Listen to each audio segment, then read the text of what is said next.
with improvision. He can throw the ball, but I love his passion. Look at the way he plays and the way he loves playing the game. Where's Charlie Batch? Brett Favre. He's 38, playing like he's 28, leading his team to an 8-1 record right now. I'm going to tell you, the guy he's playing, and again, you see that smile. He's infectious. He's passionate about the game. My top three, yes. Ben Roethlisberger. He's been to 2 AFC Championship games. He's won a Super Bowl. He's on pace to break a record. Pretty good resume, bro. Steal a record, 22 touchdowns, strong arm, can get out of the pocket. And then Peyton Manning and Brady. And Brady is number one because he's on pace to be the all-time quarterback in numbers. Those are my 18. I know I've offended some people somewhere along the way, JB. But you know what? I picked them. And as Phil, just remember one thing, Phil. Players play, coaches coach. Hey, Rich, Rich, it's easy to throw the coach under the bus. Rich, you heard the sound effects from Boomer, but are you surprised by any of the quarterbacks that didn't make the cut? I am, actually, and especially considering Coach Cowher likes tough guys. How about the 6th and 7th ranked quarterbacks in the NFL right now? Number 6, Jeff Garcia, and the job he's done with the Tampa Bay Buccaneers. He has them in first place in the NFC South, and he's only thrown 3 interceptions all year. And how about the job John Kitna has done in Detroit? They're 6-3. He's completing almost 70% of his passes. Both of these guys never came into the league with a silver spoon in their mouth. They've worked for every opportunity. I like both those guys. Well, Phil, you heard some Bill Parcells-like comments from Coach Cowher. What about Ben Roethlisberger? Is he in the same class as Manning and Brady? I think Ben Roethlisberger, yeah, thanks, Coach. You threw me under the bus, too. That's all right. I've been there many times. But when you talk about Ben Roethlisberger, what is there not to like? He's big, he's strong, he's throwing the football exceptionally well. Now he has experience to take advantage of his physical skills. I think when you mention the top quarterbacks in the league, once you get past, Tom Brady and Peyton Manning, Ben Roethlisberger would be the next guy in my eyes. All right, boy, Phil was fired up. You throw him under the bus. All right, folks. Many thanks to all of our quarterbacks and the coach for joining us this Sunday. Stay with us. Back with more. Who's the knucklehead to put that? All right, folks, welcome back to our New York studios where it's time for the NFL Today Crunch Time. All right, folks, I'm going to read a statement, and my guys will respond by answering true or false on their keypad. And remember to answer truthfully or face the consequences. Here we go. Yep, had to sneak that one in, Dan. All right, number 1, the Dolphins should play Ricky Williams. True or false? And the guys weigh in on the answers. And, all right, so all true. Dan, what's the deal? Ricky Williams, he's coming back. They're 0-9. They're struggling as an offense, and, they don't have Ronnie Brown. So if you can get something out of him, maybe, you could trade him someday. So give him a chance. He's already had 4 other chances. Hey, I don't know if he should have even been activated, but since he is activated, play the guy. All right, there's a coach's response. Next, Rex Grossman will impress the Bears in his second go-around and be their starting quarterback next season. True or false? You guys weigh in with that. We got 2 falses already. Boomer, what's the deal? Who are they going to go to? They have no other quarterbacks. Everybody, we just went through this whole list of quarterbacks. Like, there just aren't enough guys out there. So maybe this guy rekindles his career. Let's hope he does for Bear fans' sake. So by default, he gets a good deal as a result of that. All right, Dwight Freeney's foot injury has derailed any chance of Indy repeating as Super Bowl champions. True or false? And the guys weigh in with that here. We got a couple of falses, 2 trues, 1 false. I say false because New England's going to derail it. I mean, New England is, their best team right now. And yes, Dwight Freeney is a good player, important to that defense. But the Colts will get into playoffs, but they got to get by Pittsburgh and they got to get by New England. That's what you call a trick answer. That's indeed. It. All right, folks, next question. Tampa Bay is at Atlanta today. Byron Leftwich will start at quarterback for the Falcons. Atlanta will win their 3rd in a row. True or false? Boomer is waiting to weigh in on that one there. Boomer's got a false. What knucklehead? What knucklehead decided to start Byron Leftwich over Joey Harrington after winning 2 games in a row? And I'm the knucklehead that picks him to win. So I think they can because they're not going to have to ask him to win the game. I think when you look at this game, they got enough of a running game right now. I think they've won 2 in a row. I think it's a team on the roll. All right, 1. Well, you know what? I guess that's going to have to be it. So I'm just going to tell you, coming up next, you'll be first on the field. Good job, JB. Thank you very much, Dan. When the NFL Today continues after this. The NFL Today on CBS Sports is presented by Southwest Airlines. And welcome back to the NFL Today, where Coors Light takes you first on the field. The Chargers and Jaguars are about to do battle, so let's head down to Jacksonville, where Greg Gumbel and Dan Deerdorf are standing by. Gentlemen. JB, thank you. You'll have to excuse the locals for being all fired up as Jacksonville hosts San Diego. Events of the past few weeks have favored the Jaguars, and the Jags today are right in the thick of the AFC playoff hunt. The challenge today, the Chargers, and fourth-year quarterback Phillip Rivers, who commandeered a 14-2 season last year, but he has thrown 10 picks along with his 10 TD passes this season, and the going has most definitely been tougher this time around. Sacked again. He's going to be hit. Going to be sacked. He's sacked from behind. Over the middle. Picked off. Barnett's got it. He lost the football. It's loose. Across his body, picked off. Threw it right into the waiting arms of Thomas Howard. Woo!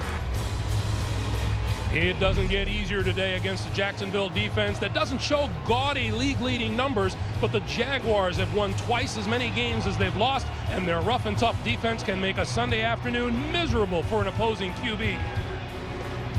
Intercepted. Harrington hit. Sacked. The ball's on the field. The Jaguars have recovered it. And this one's going to be intercepted. Head drop. The ball's on the field, and it's going to get picked.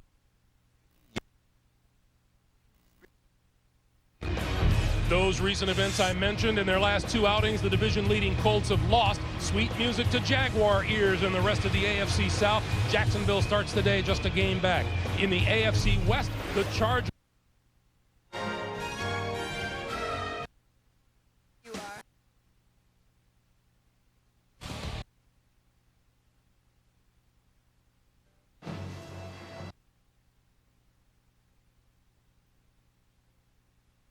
Samari role, he continues to sit with an undisclosed illness. The Cleveland Browns, a couple of big storylines. How do the Browns respond after the disappointing second half against the Pittsburgh Steelers last week? And Jamal Lewis, he is back in Baltimore, this time in a Browns uniform. It will be his 100th career game. Remember, he is the Baltimore Ravens.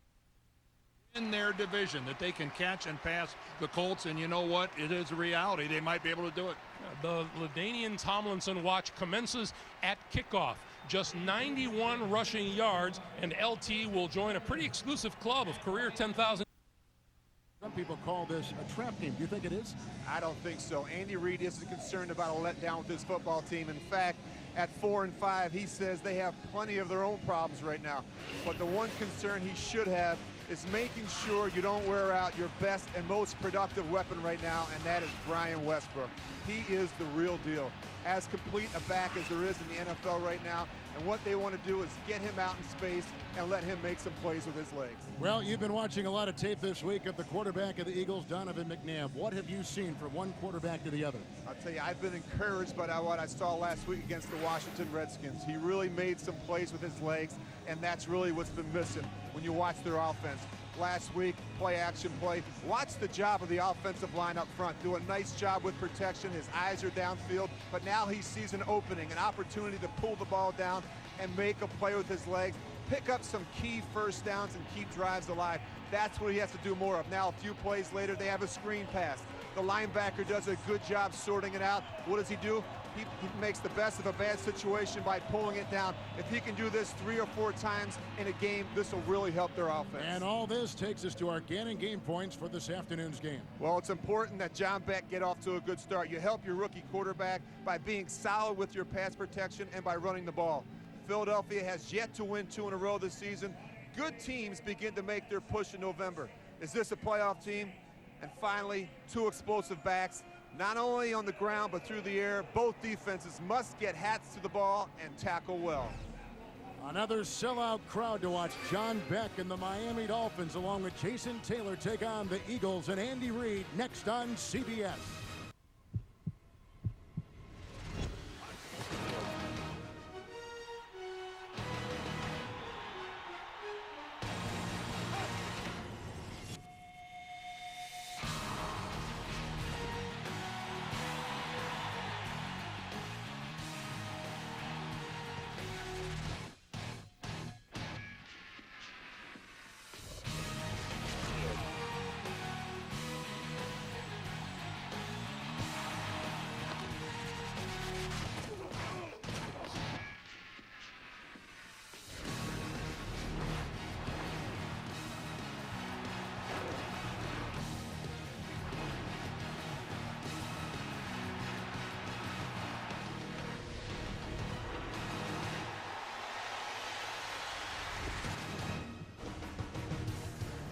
The Miami Dolphins haven't played a regular season game in Philadelphia since 1996. They take on the 4-5 Eagles today. Experience the NFL on CBS, brought to you in high definition by Sony. CBS Sports welcomes you to the following presentation of the National Football League.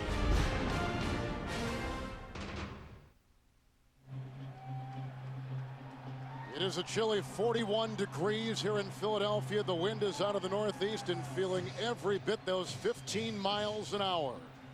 Cam Cameron, last 5 years, the offensive coordinator for the San Diego Chargers, first year for the winless Dolphins. Andy Reid has taken his Eagles to the playoffs 6 of the last 7 years. 9th season as the coach, came from Green Bay. The rain is falling on the kicker, David Akers, who will boot this one away. Akers, a 3-time Pro Bowler and undrafted out of Louisville. And there is Ted Ginn Jr., a 2-time All-America and a rookie from Ohio State. Last week, a win in Washington for Philadelphia. And for the Dolphins, a loss at home to Buffalo. Who's the pressure on today, the winless team or the team in the playoff race? I tell you what, I think it's on Philadelphia. Miami had a great week of practice. They're looking for their first win. With the win from the 5, Ginn. And hit by Ocelio Hansen, brought down at about the 33-yard line on a 28-yard return. This takes us to the Miami offense and their rookie quarterback, John Beck, making his first career start. He is the 3rd different quarterback this season for Miami. The same offensive line has started all season, allowing just 17 sacks the complete year. And in the backfield, Jesse Chapman rushed for 124 yards last week against the Buffalo Bills. With the rain coming down from the 34, 1st and 10, and a couple tight ends. Chapman. And brought down by Gokong. Hit by Patterson on that defensive line. No gain. It stays at the 33. And now the Philly defense. Trent Cole, one of the best in the business, but he's been held without a sack for the last 2 consecutive games. Omar Gaither leads the Eagles in tackles, flanked by Spikes and Gokong, who helped on that last stop. The Eagle pass defense has allowed 6 touchdowns the last 2 weeks. 2nd down and 10. Hagan is the 3rd receiver. 4 in the secondary. It's Chapman again. He got a nice block from Booker. And then the gang tackle about the 41-yard line, hit by Spikes, brought down by Bunkley. It's a gain of 7 yards to the 41. And with a young quarterback, what you want to do is you want to help him out early. You want to get him in the rhythm. How do you do that? Well, you have to be protection conscious. And then secondly, they want to run the football. Run the football in the early downs. Give him some opportunities like this on 3rd down to make some quick, accurate throws. Hansen becomes the extra defensive back, so 5 back there. Hagan remains the 3rd wide receiver, 3rd down and 3.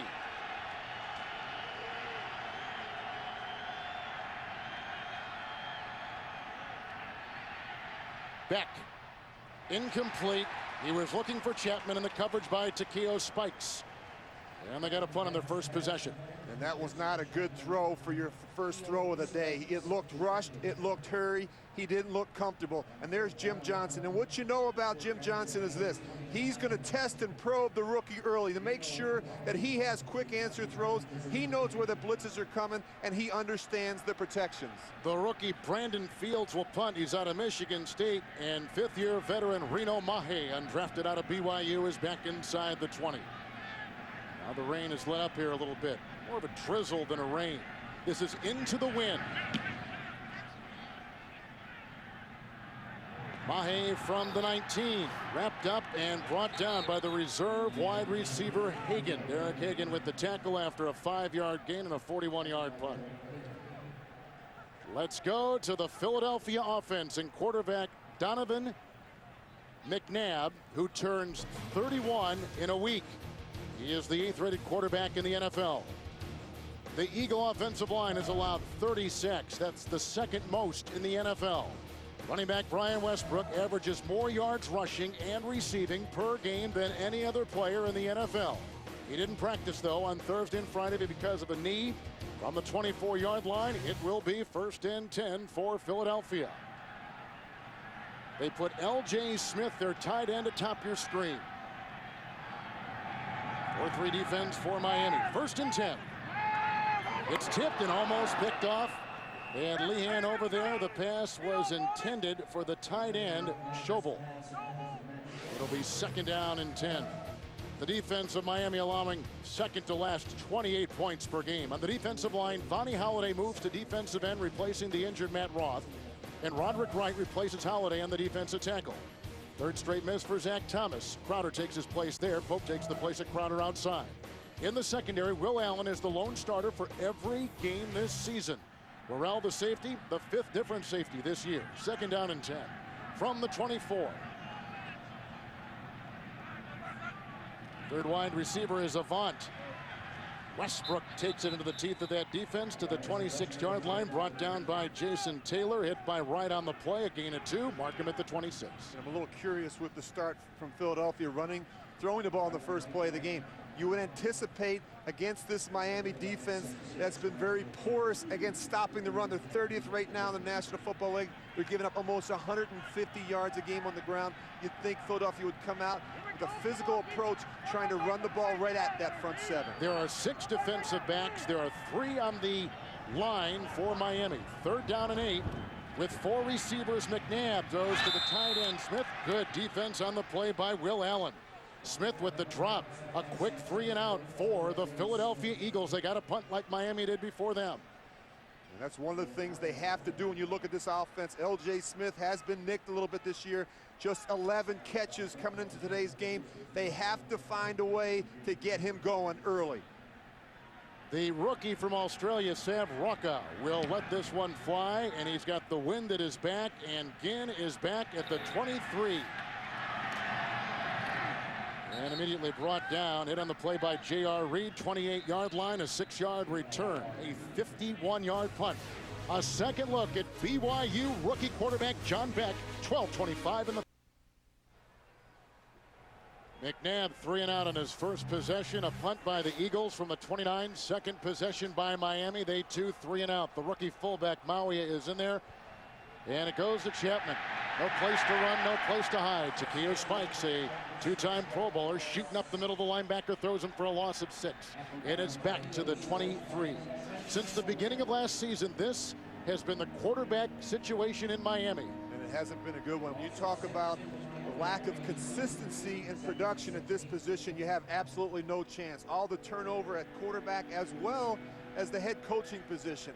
And that'll set an organization back. They have to find a quarterback who can come in and have a sense of urgency about him and start playing with some efficiency. Second tight end is coming. That's Peel. No changes defensively. 2nd down and 16. It's Beck. Caught by Ginn. Curls up. Go Kong among many that bring him down near the 33. It's a catch and run of about 11 yards by Ted Ginn Jr. out of Ohio State. See, good protection, just a good throw. The thing that John Beck will give you, he's an accurate passer. He's more accurate than Cleo Lemon. And the other thing is he has the ability to throw the ball down the field. Probably has a stronger arm as well. And they want to throw it to Ted Ginn. That's the guy that has the speed on the outside lane to really separate. Hanson becomes the 5th defensive back for the Eagles. It's 3rd down and 6.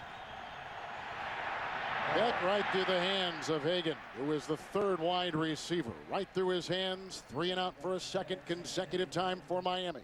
And that's too bad because they had the right protection called and the right play. There comes the blitz. You have to hit the crossing routes. When you have them that wide open in this league, you got to put it on them and get them into the transition of the run. Here's Brandon Fields to punt once again. He was a first-team All-America by the AP a season ago at Michigan State. And Mahi is back. He led the NFL in returns back in 05. The wind continues to blow, and again, this punt will go right into the wind. Oh, coming through. Stuart Bradley almost knocked it away and blocked it as the ball goes trickling out of bounds at the 31-yard line on a 36-yard punt. They were coming through, and it was almost blocked by Stuart Bradley, a rookie out of Nebraska. Timeout in Philadelphia, 10:47 in the first. The NFL on CBS is sponsored by Southwest Airlines. With Southwest Airlines' convenient nonstop flights, it's like having your own company plane. Verizon Wireless. And by the Ridgeline from Honda. Separate yourself from the herd. In the background there, right in the middle of your screen, you see City Hall. A very festive weekend here in Philadelphia. Happy holidays to you and your family with Rich Gannon, Kevin Harlan. This is another possession by Philadelphia. 3 and out the first time they had it. Number 31, 1st and 10. McNabb, good block by William Thomas. Caught by the ex-Ram, Kevin Curtis. Out of bounds, Worrell. He makes the grab from the safety position to the 46-yard line. A catch and run of 23 yards and a first down. And you know, you can say what you want about Donovan McNabb, but I just look at his body of work and it's impressive. You know, it's not an easy town to play in, and he hasn't always said the right things, but the bottom line is he's a tough guy. He's been productive. 2 tight ends now for the Eagles as they continue to work downfield from the 46 of Miami. And that's what they need to do more of, Kevin. Pump the ball downfield. Not a lot of this think and dunk. Westbrook, the flea flicker. Here's McNabb going deep. Oh, he's got his receiver. It's caught by Reggie Brown with a 46-yard touchdown. There is a flag thrown at the 49. It may be against L.J. Smith, and it would wipe off the 6. Bring it back. It's against the Eagles. Holding, offense, number 82. 10-yard penalty, replay, first down. Well, they're all over L.J. Smith to begin with, and now he is just wiped out with his holding penalty. A touchdown pass of 46 yards. And that's too bad. They got just the look they wanted. And what they saw on film is these safeties from Miami, they're nosy. They have their eyes in the backfield. You just watch it on the end man in the line of scrimmage. He's got them right where they want, and right there at the end, he tries to grab. Jason Taylor, I think he's working on Jason and he's Taylor. got help outside from Matt Schobel. And then right there, you see him try and pull. That should never happen when you have a double team at the point. 6 in the secondary, 1st and 20. 3 receivers, including Basket. This is Westbrook. He is hit and devoured. Vonnie Holiday brings him down. It's a loss of 2, back to the 42. Holiday hasn't played in a while because of injuries. Came back a couple weeks ago, and he has made a difference on the defensive line for the Dolphins. And it was interesting that the Eagles tried the flea flicker early in the game. Cameron Worrell, the free safety, he has a tendency to have his eyes in the backfield, not on his assignment on the receivers, and he gets caught out of position, and that's why they tried to attack him with the double move. Into 6 in the secondary. McNabb, Pierce, 2nd down and 22. They need the 36. And here comes McNabb, who had a long run last week. He's being chased by Crowder. He gets a block downfield from Westbrook, and he scrambles for a first down to the 31. A 26 run. Lehan pushed him out of bounds. McNabb, who says he's about 85–90% back from that ACL. Well, I'll tell you what, this is what they need more of. This really hurts defensive coordinators. He doesn't have the speed and the elusiveness in the open field, but he can still be a very productive runner. And this is something he did more of last week. And this is something Andy Reid said, if he could do this 3 or 4 times in a game, it would really help our offense. 5 defensive backs. It is 1st and 10 from the 32. Avant was the 3rd receiver. Westbrook runs into the grasp at the 28-yard line of the former Texas Longhorn right, gain of 4. Down to the 28. You know, when we started watching the film this week, preparing for the Eagles, you watch Brian Westbrook, it's almost like a highlight film that when you watch their offense play. And I think part of the problem is there's not as much production from the playmakers around him. They need to get the receivers more involved. L.J. Smith needs to come to life. But Brian Westbrook accounts for so much of this offense. And Miami today is going to have to be aware of where he lines up on each and every snap. You see him right here. In the slot. 6 in the secondary. 2nd down and 6 for McNabb. Good block by Runyon. Look at the time for Donovan. Intercepted. It's picked off by Jason Allen. A #1 pick out of Tennessee a year ago. He steps in front of the intended receiver, Reggie Brown. Intercepted is McNabb. And think of this. They had a 46-yard touchdown brought back because of a hold. Now a turnover, scoreless at 7:53. Vote for the 2008 Pro Bowl team at NFL.com/Pro Bowl. Text PRO to 7777 via your Sprint service. You can register to win a trip to the 08 Pro Bowl in Hawaii. A interception thrown by McNabb, picked off by Jason Allen of the Miami Dolphins. His first of the year, second of his career, 1st and 10. It's Chapman. And he is grabbed on the play by Trent Cole, 3 years out of Cincinnati. It's a gain of 2. He's up to the 9. And you go back and take a look at the interception. Just watch Reggie Brown at the top of the scramble. He's going to start working back upfield as opposed to a friendly angle down the sidelines. Donovan McNabb is counting on him working back. And watch him start fading at the top, and that gives Jason Allen just enough time to slip back underneath for the interception. Tight end is in the backfield. Now he's on the move. That's Martin, the ex-Green Bay Packers. 2nd down and 8 from the 9. Fake to Chapman. Here comes Jaquay Thomas. It's caught by the tight end Peel, and the ex-Charger dances with Gokong, and they bring him down near the 15. A catch and run of 6 yards on the play. As the rookie quarterback Beck is out there for the 3rd time. And the gain is to the 15-yard line. Get a chance to see John Beck out on the edge. I think it's important in this game, particularly early, to get after this young quarterback. You have to get some hits on him. You have to find out how tough a guy is he. And it doesn't necessarily have to be sacks. The hurries and the pressures, the knockdowns, that will rattle a young quarterback. Justin Peel having a career year is down. Miami's got it. 6:48 to play in the 1st quarter. You're watching the NFL on CBS. The NFL on CBS is sponsored by LG, Life's Good, and by Sudafed PE. Relieves the stuffed up feeling of nasal congestion in minutes. After the injury timeout, 5 in the Philadelphia secondary. Hagan is the 3rd receiver. 3rd down and 2 after the Miami interception. From the 15 back. Oh, here comes Jaquay Thomas. There goes Beck, and he's hit and brought down. Bunkley got him. A couple others were there. It's a gain of 3 on 3rd and 2, and the rookie scrambles for a 1st down up to the 18-yard line. And that's what you know in the National Football League. It's not always going to be perfect. You're going to have to make some plays with your legs, especially against a defensive line that can run as well as the Philadelphia Eagles. Gokong has come back in as the 3rd linebacker. They bring out Hansen, the first down from Miami. Moments ago, a 46-yard touchdown pass and a flea flicker wiped out for Philadelphia because of a hold on L.J. Smith. That's the rookie fullback in motion, Maui. And outside it goes. They're looking for Chapman. That was thrown behind. It was a fumble. That was a live ball. It's incomplete, looking for Chapman. And the coverage by, it's a lateral.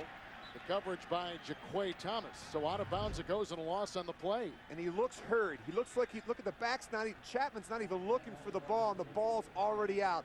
John Beck doesn't look completely comfortable right now. So much of this passing game is about timing and rhythm, your footwork, and you can't be rushed. And right now, to me, he doesn't look all that comfortable in the passing game. They lose 7 on that play. It goes back to the 11-yard line. Hansen comes back in as the nickel back for Philly. Hagan becomes the 3rd receiver. 2nd down and 15. Draw. You called it, Rich. Right on the money. It's Chapman. Moves by Spikes. Works into Brown, who puts his hand on him. Gain of 5. And he's up to the 16-yard line. And you know, one of the things, Miami has not started games well offensively. Just 19 points in the 1st quarter through 9 games. And what happens is they get behind early, and that's not good, especially when you want to run the football. That's what Cam Cameron wants to do. He wants to run the ball. They have a good offensive line. That's what they do best, but it makes it difficult when you get behind, particularly on the road. And the rain and the conditions and the wind for a guy making his first start in the NFL. What a horrible setting. And you know what? It doesn't get any easier. They have to go on the road next week against Pittsburgh and defensive coordinator Dick LeBeau. 3rd down and 12, still 5 in the secondary. The fake to Chapman, 3 receivers at the disposal of Beck. That is caught. Ted Ginn Jr., the rookie, got inside Michael, hit by Hansen, gain of 22 on 3rd and 12. A Miami first down up to the 38. Now this is showing me something. Good protection. Watch him step up, and he has some familiarity with Ted Ginn. They worked so much together in the preseason, both being rookies. They played a lot in the second half of games, and so you can anticipate him looking for Ted Ginn, particularly early in the game. Now the fullback has come back in for Miami. Reagan Mauia out of Hawaii. There is a rookie center. Ginn is a rookie. They got a rookie quarterback, 4 of them out there on offense. First down and 10 from the 38. They haven't thrown to Booker yet. Let's see if Beck looks for him. And it's Ginn again who makes the stop. Brian Dawkins makes the hit, the 6-time Pro Bowler with the tackle. It is a gain of 17. Another first down to the Philadelphia 45. Well, he has the arm strength. We know that about him, and he's very accurate. And the key today is going to be success on the early downs. Whether you run it or throw it, first down, you have to have it, because if you get yourself in some 3rd and long situations against the Jim Johnson defense, that's where he wants to heat you up. Camarillo has come in to join Hagan as the 2 wideouts atop the screen. 8th play of the drive, and interception set this up by Jason Allen. First and 10. Oh, look at Chapman busting free, getting a block downfield from Hagan.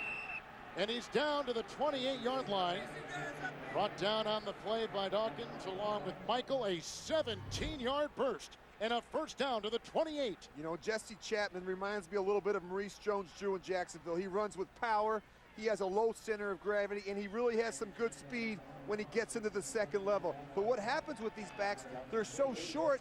As a defense, you lose them. They get lost up and behind that big offensive line, and then they find a hole, and they bust it out to the second level. Gains of 22 yards, 17 yards, 17 yards in the last 3 plays. First down and 10, Peel is back in. He was injured before, 2 tight ends. And a handoff to Chapman. There's a block by Peel and a tackle made off that line by Gaither, their middle linebacker and their leading tackler. It's a gain of 2, and they're down to the 26 are the Miami Dolphins. And when you watch this Eagles defense on film, you don't see the volume or the frequency of blitzes that you've seen in the past. And I think there's a number of reasons. I think certainly the injuries have played a factor. They've been inconsistent. And the other thing is they haven't stopped the run on the early downs, and that really limits Jim Johnson's ability to dial up all those myriad of blitzes that he has. Now Chapman has been taken out in the offensive backfield. Patrick Cobbs, a former Steeler and Patriot, is in there on 2nd down and 8 with 3 wide receivers.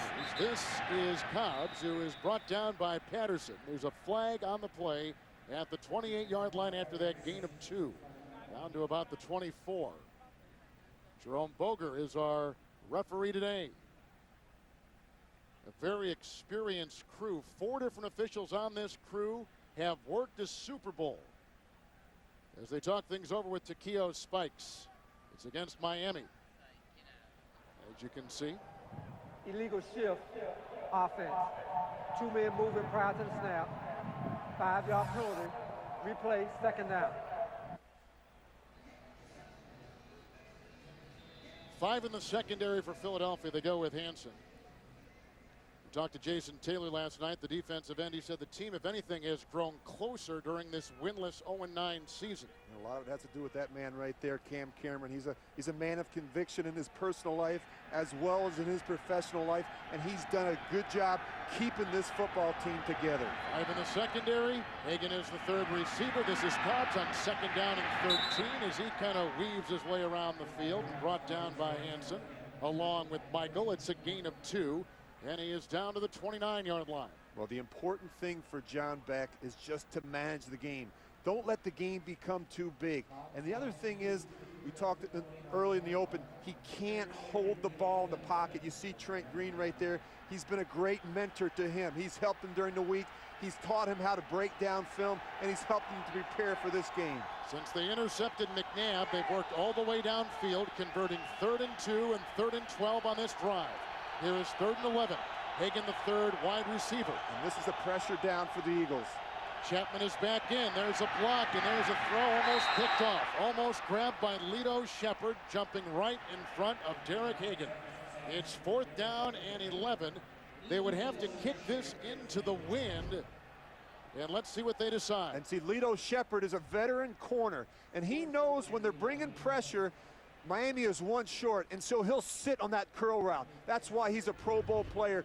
Good job by Lito Shepherd. They're going to try for the field goal, and here is the ex-New York Giant, Jay Feely. He has made his last 24 field goal attempts on the road, going back to December of 2005. A 47-yard try. He didn't knock any beyond 47 in pregame warmups. Look at that ball get knocked down. The wind grabs it and rips it down.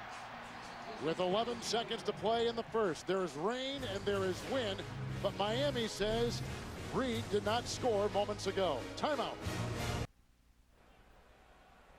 A McNabb touchdown pass was wiped out with a hole. Then they went deep again. They were picked off. Miami had a long drive eating up the clock into the wind from the 37 after the missed field goal. First down and 10. 3 receivers and 5 in the secondary. Incomplete, short looking for Curtis. He was covered on the play by Andre Goodman. 6 seconds left and second down and 10. And here comes that wind again and the rain you can see in the background. And that will be a factor in the passing game. It's coming down hard. And what happens is, as a quarterback, every once in a while you get a slick ball. And it's very difficult to grip.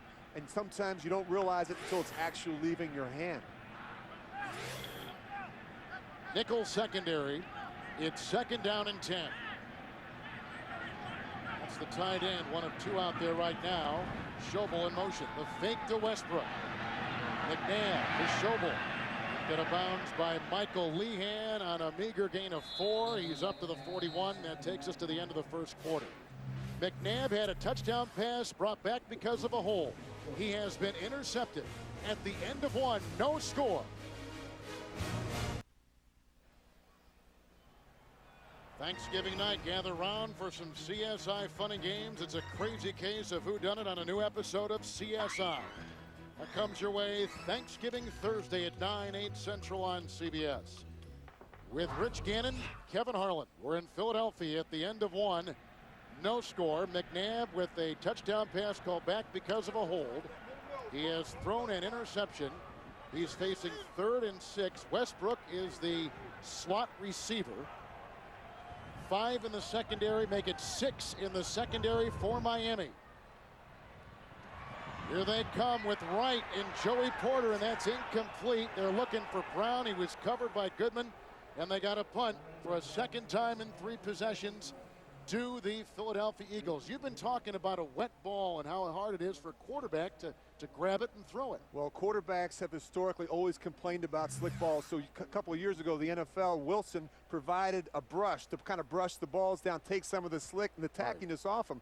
However, quarterbacks still aren't happy. And what they do is they get their equipment guys to rub them down differently. They put them in the laundromat, in the washing machine. They get them wet, and then they finally put them in a dryer. They do anything they can to take away some of that slick. And this is Ted Ginn.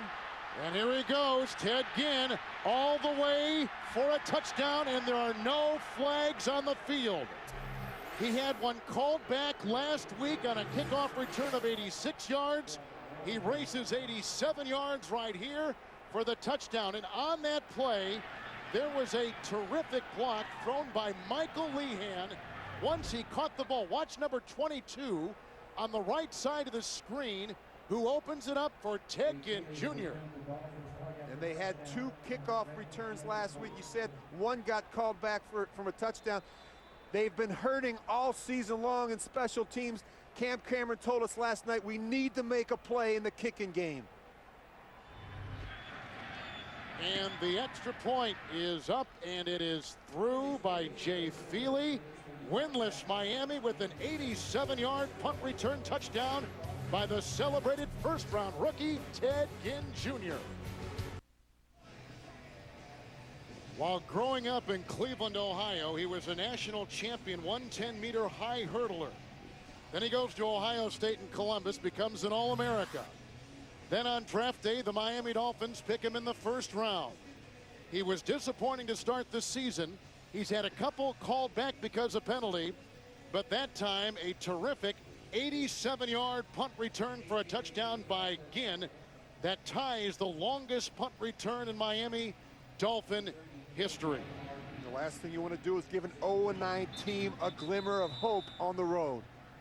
The wind is blowing, and Feely out of the University of Michigan Has to give it back to the official. With the rain and the wind, you can see it kind of coming at a slant there, which is never good on the field.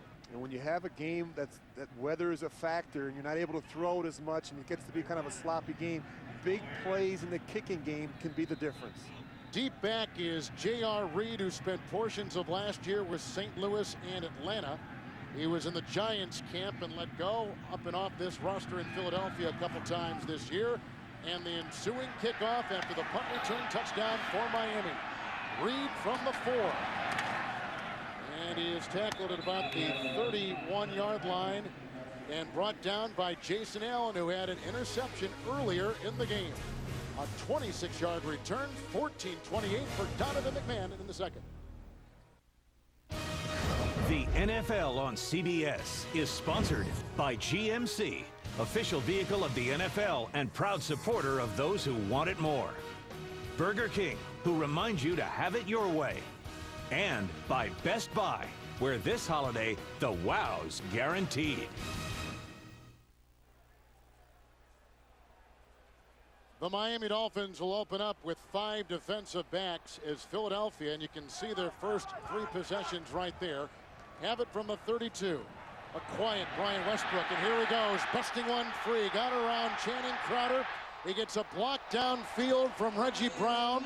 He is forced out of bounds by Michael Lehan, and a gain of 36 by number 36. A season-long run by Brian Westbrook.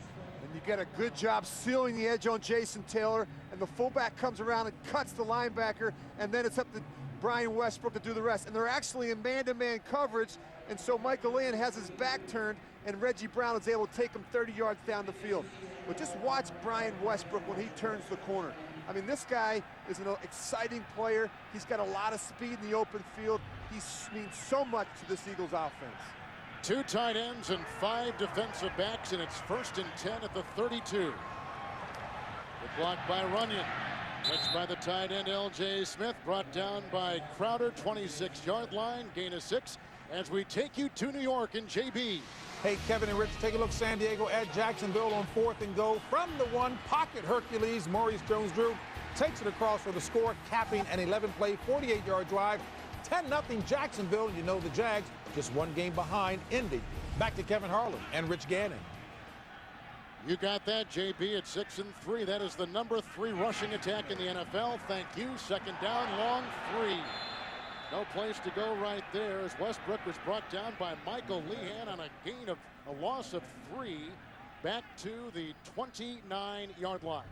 And this is what happens. Just keep an eye on Michael Lehan at the top of the screen. He's going to come off the slot, and he is unaccounted for in the blocking scheme. And Brian Westbrook has no chance there. That's up to Donovan McNabb to look out there, preview that secondary, and see if there's any chance they could bring a stinger off the slot. Now 6 in the secondary, 3rd down and 6.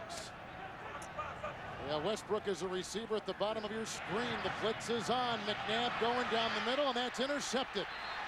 It is picked off for the 2nd time today by Jason Allen. Deep in the Dolphins' territory, here come the boos cascading down. Allen is picked off McNabb for the 2nd time. And a timeout taken.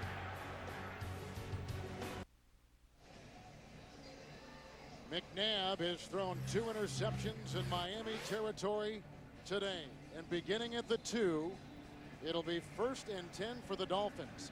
Jason Allen was a high school running back in Alabama and a darn good one, the high school player of the year in the state. He went to Tennessee. He was a 1st-round pick 2 years ago, and he's picked off McNabb twice today. 2 tight ends on 1st and 10. Base defense for Philadelphia.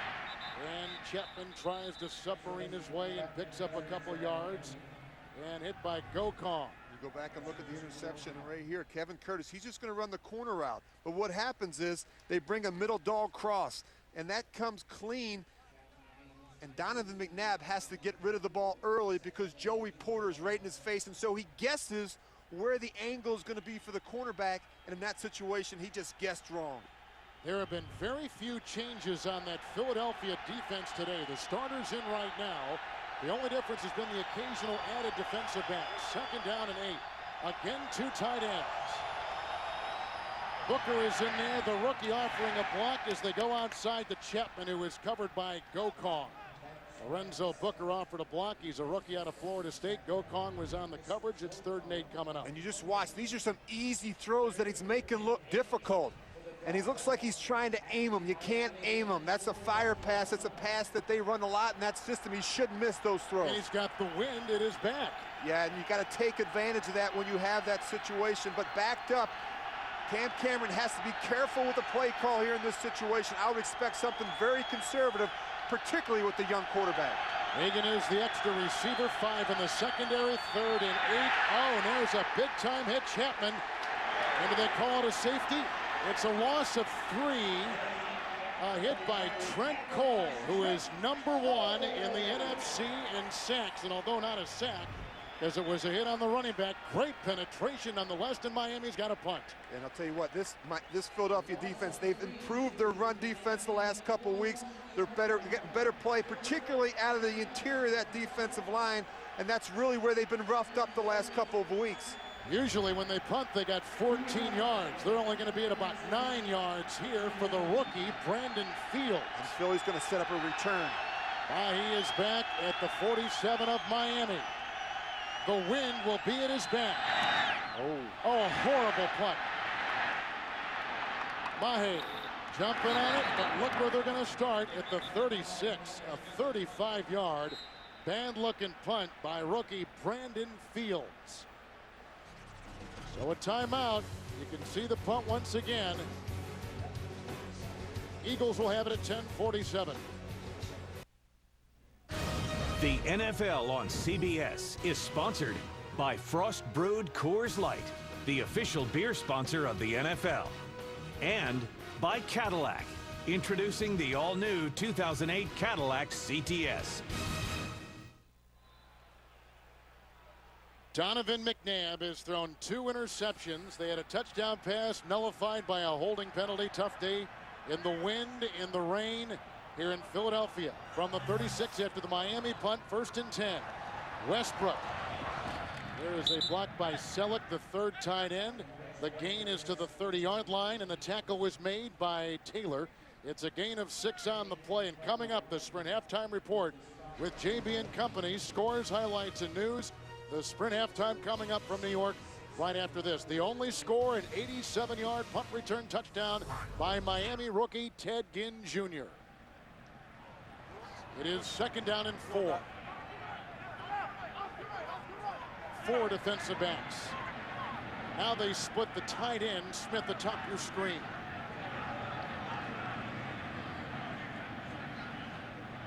Oh, they're coming. Here comes Traylor. Here comes Holiday. Here comes Pope. And there goes McNabb down to the 28. All that running. Produces only 2 yards, and he jaws a little bit with Joey Porter on the side.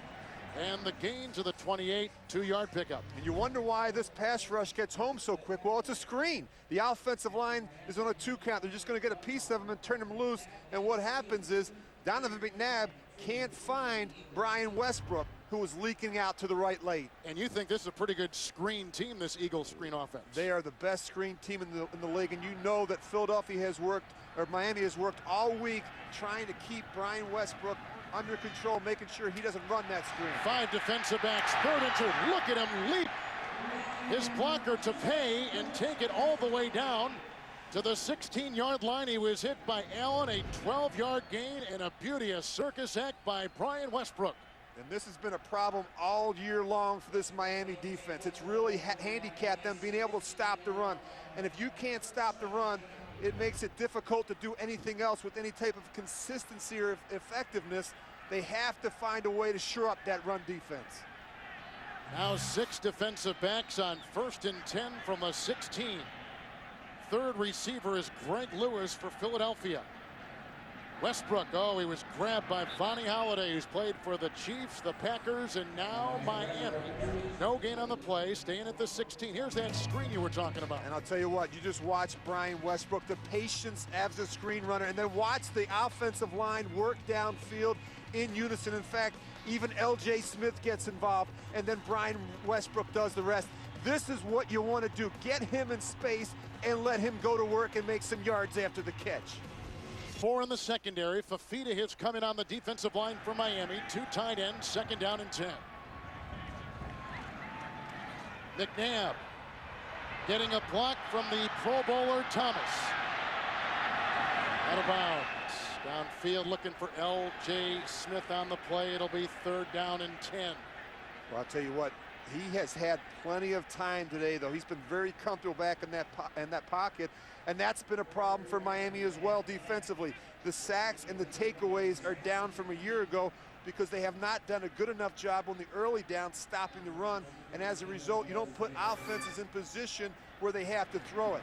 Offenses have really been dictating to them the pace and flow of the game. You see Jason Taylor there. It's been a frustrating year for him. Just the 5 sacks coming into today's game. 6 defensive backs. Avant is the slot back. They bring in Correll Buckholder. 3rd down and 10. Here comes Lehan on the blitz, and again he's got to throw it away. And again, Miami dials up the right defensive call. And look at a slope coming up. McNabb. Lehan has been all over the field. And when you're struggling getting pressure with your front forward, then you have to start bringing some perimeter pressure with your corners and safeties. That's how you get pressure on the quarterback. So Miami holds him out. They began this drive at the 36. McNabb hobbling off. We know he's had the ACL last year, 2 years ago, the sports hernia. Into the wind and into the rain. David Akers will try a 34-yard field goal. He is 17 of 22. He has not missed at home this year. He is 8 for 8. And he gets 3 on the board for the Eagles. As we said, began at the Miami 36. They'll look at McNabb. The clock at 7:44. We're in the 2nd quarter. They are taking a look at Donovan McNabb on the Philadelphia sideline. He was hit on a rushing cornerback, Michael Lehan of the Miami Dolphins. Anyway, they got a 34-yard field goal out of it. McNabb has thrown 2 interceptions today. Ginn for the Dolphins has returned a punt for 87 yards and a touchdown. And what happens is sometimes you get yourself in an awkward body position. You see his right leg there, it gets twisted up sometimes. And when you have that type of surgery, sometimes you have some scar tissue that gets broke open sometimes, and that can be very, very painful. He's going to the locker room. And already a story in what has been a disastrous first half for the Eagles. But only a 7-3 game. In the ensuing kickoff after the field goal, it'll be short. And caught on the play by Patrick Cobbs, who is up and brought down at the 36-yard line. Hit on the play by Reed. Let's go back to last year, almost exactly a year ago. McNabb tore his right ACL while scrambling out of bounds against the Titans. He missed for the rest of the season with the injury. That's when Jeff Garcia came in, and to finish off last season, Philadelphia won 5 consecutive games, took the division, went to the playoffs. Now he's down in Tampa doing a good job for the Buccaneers. Has them in first place in the NFC South. Base defense for the Eagles, 36, 1st and 10 with a couple of tight ends for the rookie starting quarterback Beck. Here's Chapman, hit by Gokong. He brings him down. Gohan Gong missed last year with a stinger. 2 years out of Cal Poly. It's a gain of a yard to the 37. I think one of the problems you see with Philadelphia, sometimes you can become antsy, particularly against a team that you're supposed to beat. And what happens is if things don't go well for you early, you can begin to press some. And I get the sense I'm seeing some of that, particularly on the offensive side of the ball with the Eagles. Feely started 8 games for Miami back in the 04 season. 2nd down and 9 and 2 tight ends for John Beck out of BYU. The fake to Chapman with the wind at his back. A bad looking pass again. But you know what? In actuality, with Takeo Spikes right there, watching Chapman, maybe he just threw it into the dirt to keep it away and not cause any issues. Well, you know what? He was starting downfield. And when you watch him, just watch his footwork. Watch the way he's moving around. He's not quite comfortable, but I will say this. The good thing is he's not holding on to the ball. The ball's coming out, and he's not risking a sack or a turnover. Hagan is coming as a receiver. He will be the 3rd with Booker and Ginn. 3rd down and 9. And Joselio Hansen will be the 5th defensive back. They need the 46. Comes the pressure. That's dropped. Hagan Whacked by Gaither. 42-yard line, covered by Sheldon Brown. That's a quick 3 and out, the third. And this is always a problem when you're in the shotgun. It takes a while to get the grip, and then you have to throw it quick on the slant route. And usually when you miss behind them. You can't miss that throw behind the receiver. You give them absolutely no chance.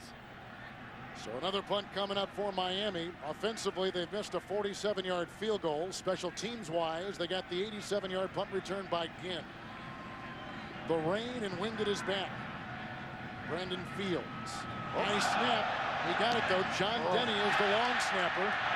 Another bad punt. Down at the 37-yard line. 26-yard punt. And, you know, you have to wonder if Brandon Fields is starting to peak a little bit. He had one that he was backed up. He was uncomfortable. Now this is a high snap. Look at his eyes. He took a quick peek. And I'll tell you what, these punters are technicians. They're almost like golfers. Everything has to be just right. The catch, the plant, the drop, the placement of the ball. And if it's off just a little bit, that can be the result. And last week in Miami against Buffalo, he averaged 51 yards per punt. McNabb is in the locker room. They're looking at his leg. In is A.J. Feely. They re-signed him in August '06 after he was released from San Diego. He was sent to Miami in a trade, played 8 games in '04 after playing the first 3 years of his career in Philadelphia. That the ball was never touched by any player. It'll be Philadelphia's ball, 1st and 10. There's some question as to whether that punt had grazed an Eagle player, but we heard the whistle, so they had blown it dead. But they've come up with that ruling, 37-yard line. It is 1st and 10. There are 4 defensive backs, a couple tight ends for Feely. Handoff, Westbrook, and drilled as he hits the 41-yard line. Ronnie Halladay was in there. And he also got a shot from Worrell on a gain of 4 to the 41. Tonight on The Amazing Race. Next up, Africa. Will one guy's pain force his team to quit? And what could push a team over the edge? Don't miss a new Amazing Race tonight after 60 minutes on CBS. 2nd down and 6 from the 41. Westbrook, the bottom of your screen. 4 in the secondary. Feely. Here they come after him. Grabbed by Ronnie Halladay and hooked at the 44 after a scramble of 4 yards. I'll tell you what, that's a good job by A.J. Feely. He almost got fooled there. He's going to throw the slant route, but watch Jason Taylor right here. He's going to drop out in coverage, and that's not something you'd expect from a Pro Bowl defensive end who's a great pass rusher. And what happens is A.J. Feely's trying to throw the slant. Before he knows it, Jason Taylor is right there to make the play. He has to pull it down and run. 5 in the secondary, 3rd down and 2 with a couple of tight ends. A.J. Feely off to Westbrook. Look at him dance and dart. Brought down by the 3-time Pro Bowler for the Steelers. Now the Dolphins, Joey Porter. It is a gain of 3. They get the 1st down to the 49 from the Philadelphia locker room. This is the initial word on Donovan McNabb, x-rays on the ankle. And when we find out, you will find out what the results of those are. Feely is in right now. He had hand surgery, did Feely, back in September. So he himself is not completely 100%. 1st and 10 from the 49. Feely is not throwing a pass coming into today. Left tackle, William Thomas moving. He's a good one, too, the 3-time Pro Bowler from Florida State. Number 72, 5-yard penalty, still 1st down. Eagles winning last week against the Redskins. They have not won 2 straight games this season. And remember, coming in, this Miami defense, 30th in the NFL in run defense, and that's been a problem. I get the sense that they've said to themselves, we're not going to let Philadelphia run the football. And Joey Porter, we talked with him the other day, he always says if you can't stop the run, you can't have fun. Because when they stop the run, they know that's when they can start pressuring the passer when they have to throw the football. 5 defensive backs. Lewis is the 3rd receiver. It's 1st and 15 as they go underneath the Lewis, covered by Crowder and by Porter. It's a gain of 3 on the play. Lewis is from Illinois, undrafted in his 5th NFL season.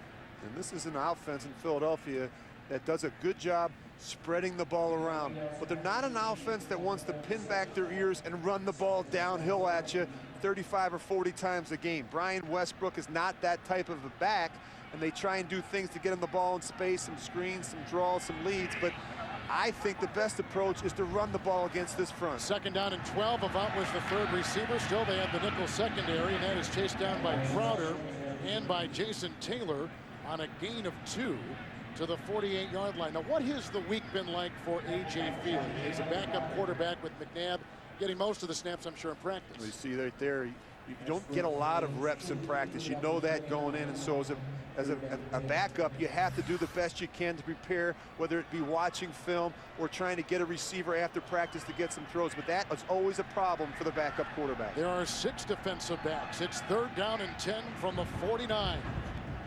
Feely for the injured McNabb. Oh, and a great throw. Joey Porter was covering the tight end, L.J. Smith, the gain of 22 to the 28-yard line. That is a 1st down. Feely right on the money. And you just watch. This isn't what Joey Porter does best. Joey Porter wants to rush the passer, and so this is good news for the Eagles, having him cover L.J. Smith down the seam. That is a mismatch. Officially a 23-yard pickup, 28-yard line, 1st and 10. Buckholder is in the backfield. Terrell Buckholder, who has missed 3 of 5 seasons with severe injuries, moves a pile. Roderick Wright brings him down at the 26 after a gain of 2. You know, we were talking about Joey Porter in the last play. The switch from the 34 defense to the 4-3 has been a problem. 2:20 second quarter timeout. Last week, Reed and this team played a divisional foe in Washington. Next week, they got the Patriots. I asked you before the game, could this be a trap game for Philadelphia? You thought no. What after a half do you see now? Well, it seems that way, but when we talked with Andy Reid the other day, he said, I'm not concerned with the letdown. He said, our backs are to the wall as well, but right now, it looks like Miami is the more aggressive football team playing with more confidence. 4 defensive backs, 2nd down, short 8, and a couple tight ends. Feely, oh, and he's got his receiver almost picked off. Great defensive play by Will Allen, the ex-first-round pick by the New York Giants, who jumped right in front of Kevin Curtis. They've already picked off McNabb twice today. That was Jason Allen doing it then. This is Will Allen doing it now. And these receivers, they're nifty, they're crafty, but they don't have that explosive burst, and they're not going to run by these corners on the outside lanes. So now they've got 6 in the secondary. Make it 5. Nope, make it 6. They got the 6 back there, and it's 3rd down and 8. Buckholder is back there with Westbrook. Feely, good time, intercepted and picked off by Andre Goodman, the ex-Detroit Lion. The 3rd quarterback thrown interception today. 2 by McNabb, 1 by Feely, and Miami's defense dials again the right coverage on the play. And they have the protection they want. It's good protection, just a poor decision. And the interceptions are coming in the red zone. That has been devastating to the Philadelphia Eagles. Look, the corner on the outside falls off on the post, and A.J. Feely never feels them. Goodman was a 3rd-round pick by Detroit in '02, came to Miami last year. He started earlier in the season, after he missed all of training camp with a shoulder injury. So Feely has thrown a pick. McNabb, who they're x-raying right now in the locker room, looking at his ankle, he has already thrown 2. So 1st and 10. Jesse Chapman. And Chapman, who played at Eastern Washington, picks up 3, brought down by Gaither. He's to the 10. We've reached the 2-minute warning with 1:59 to play. You see Jason Allen on the left, and there is Goodman on the right, talking number 21. They've accounted for the 3 interceptions by the Miami defense today. 2 by Allen, 1 by Goodman. Right now, it is 2nd down and 7. After the Goodman interception, as he picked off Feely from the 10-yard line. A couple tight ends, including Peel in the backfield, and there's a long pass by Beck, and that's almost picked off on the play by Sheldon Brown. Today playing his 99th consecutive game for the Philadelphia Eagles. Let's look at those picks once again. And you go back and look at them. Just not seeing them out in front of throws, taking unnecessary risks, particularly in the scoring zone. And I tell you, this drives offensive coordinators absolutely crazy. You have to do a better job with your decision-making, particularly at the quarterback position. Look at Andy Reid. And the turnover differential today against the winless Miami Dolphins. With New England on the horizon and the Redskin win in the rearview mirror. And they're doing nothing to discourage this Miami football team. 5 in the secondary. Hansen has been brought in, and Beck calls a timeout. And now Miami burns their first. They've got 2 left. Leading on a Ginn punt return touchdown of 87 yards, 1:53 in the second quarter. Part of being a great player is having great vision. So when it came time for me to get a new TV, I got a Vizio. It's clear, it's crisp, it gives me all the details I'm used to seeing on the field. My Vizio makes me feel like I'm right in the game. He caught him napping, and now it's nothing but open field ahead. 40, what a block, 45 swing. Better. Get in the game with the new Vizio, America's #1 flat panel HD TV company. And that's the guy calling the defense today for Miami. Dom Capers, and he's done a good job bringing some more pressures, particularly on 2nd and 3rd down. I think a more aggressive approach when you go back and watch them the last couple weeks. They're not holding anything back here today. 5 defensive backs. Howard is on the defensive line for Philadelphia. Extra receiver is Hagan atop your screen. 3rd down and 7 after the Miami timeout. There goes Beck, and almost caught by Hagan, almost picked off by Brown as they were jousting downfield. It is incomplete. Miami's got a punt, 1:46 to play. And when you go against 2 good corners like Lito Shepherd and Sheldon Brown, you have to be precise with your throws. You can't afford to cross up a receiver. Use the field. Watch how Derek Hagan has to slow down for the ball and reach back. You can't do that. You got to put them in a position where they have a chance to make a play. Here's Fields, who led the Big Ten in punting a season ago at Michigan State. His last 2 punts, 35 and 26 yards. Denny the long snap. Wind at his back. Mahe is deep back for Philadelphia. From the 40. And brought down by Donnie Spragan, who played at Stanford. Best years at Denver. 50-yard line, 11-yard return after the 51-yard punt. Coming up, the Sprint halftime report with JB and company. Boomer, Coach Cowher, and Dan Marino. Scores, highlights, and all the news in a busy NFL. That's coming up next from New York with Rich Gannon, Kevin Harlan. Let's step back. McNabb is getting x-rays on his leg. Feely just threw an interception after McNabb threw 2. They're down 7-3. They've had good beginning field position today. They really have, but they haven't taken advantage of it. It'd be a good thing to get some points here, but regardless, they need to go in at halftime, settle down, take a deep breath, and get refocused. Nickel secondary. Feely's got 3 receivers. The pressure is there. The coverage on Westbrook by Crowder, and a flag has been thrown at the 44. And it's against Philadelphia. Holding against the Eagles again. Holding, offense, number 79. 10-yard penalty. Replay, 1st down. And all 3 Eagle penalties on the offense today. And when you just watch the middle of your screen, watch the hold right here. But I'll tell you what, Jason Taylor told us last night, with these Eagle quarterbacks, you just have to keep rushing, keep bringing the pressure off the edge, because they will hold it and they will take some sacks. 6 defensive backs. Avant is in the slot. He is the 3rd Eagle receiver on 1st and 20. They need the Miami 40. A.J. Feely. Pressured again. One-ups Curtis across the way, who is covered by Goodman, who made the interception the last series. And an interesting thing is A.J. Feely knows the personnel from the Miami Dolphins defense. I mean, he's played with these guys. These are his teammates.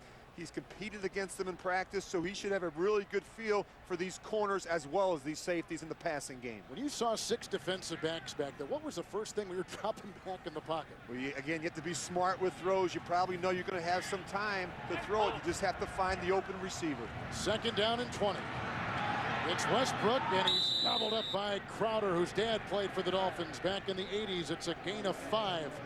And he's out to the 45 with Philadelphia operating with 2 timeouts. You can already hear the boo birds, but I'll tell you what, it's a 7-3 football game.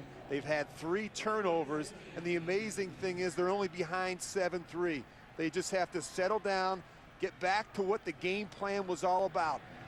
Getting the ball to Brian Westbrook. They haven't done it enough in the first half. Font remains the slot receiver. 6 in the secondary, 3rd and 15. Screen. High snap from Jamal Jackson. Here comes Crowder. He's got to throw it away, does Feely. The pressure has been constant on the Philadelphia quarterbacks today.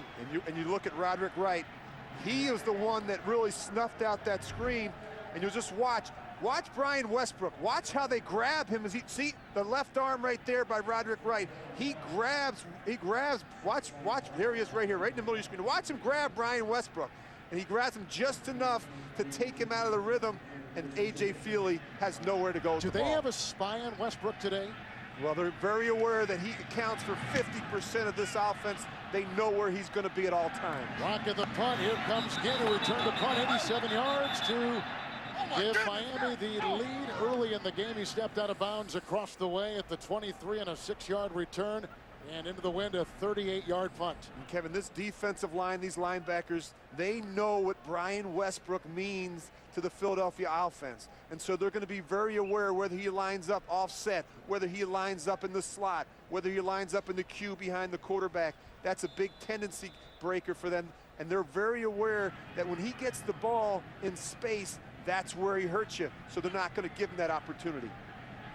Next to receiver is Hagan. 5 in the Philadelphia secondary, 23 1st and 10.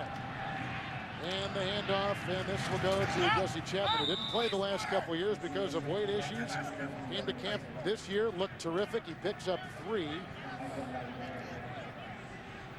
And he gains yards out to the 25, and that should take us to halftime. It will. And Miami probably thinking, can you believe what has happened?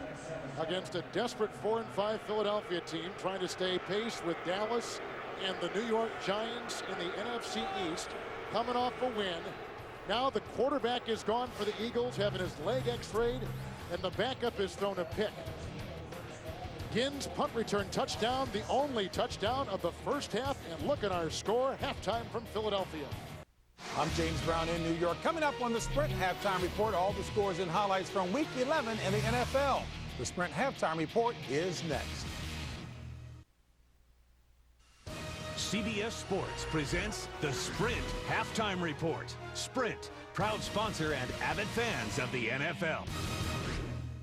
And welcome back to our New York studios and the Sprint Halftime Report. I'm James Brown along with Dan, Bill, and Boomer. Shannon, of course, is under the weather, but the score at halftime, well, you know what? We're going to bring you all the action from the first half. Take a look at it, Dan. And Adam Vinatieri, this 49-yarder, oh, he misses that left. Then one more time, second field goal of the day, 38-yarder. He misses that left. That's his 4th straight miss. Going back to last week, Peyton Manning and the offense has struggled so far. This ball gets tipped by Jared Allen, intercepted. Peyton Manning only 6 for 16, 58 yards. Then finally, Adam Vinatieri makes a field goal right down the middle. Joseph Adai only 23 yards rushing. Indianapolis offense is struggling. 73 total yards in the first half for the Indianapolis Colts. Jack Del Rio makes a statement early in this game. 4th and 1, he goes for it. Maurice Jones-Drew goes into the end zone for the 1-yard touchdown. And David Garrard finds Reggie Williams on this 36-yard touchdown pass. It has been all Jacksonville in this first half, 17-3 lead. And Jacksonville just one game behind Indianapolis in the standings. Boom! All right, warning, some people might be offended by what they're about to see in regards to the Raven offense. How about this? They've been sacked 3 times, 3 turnovers, including this interception, 7 total yards, minus 10 yards passing. I didn't know you can actually have minus 10 yards passing. Jamal Lewis right there, but how about this?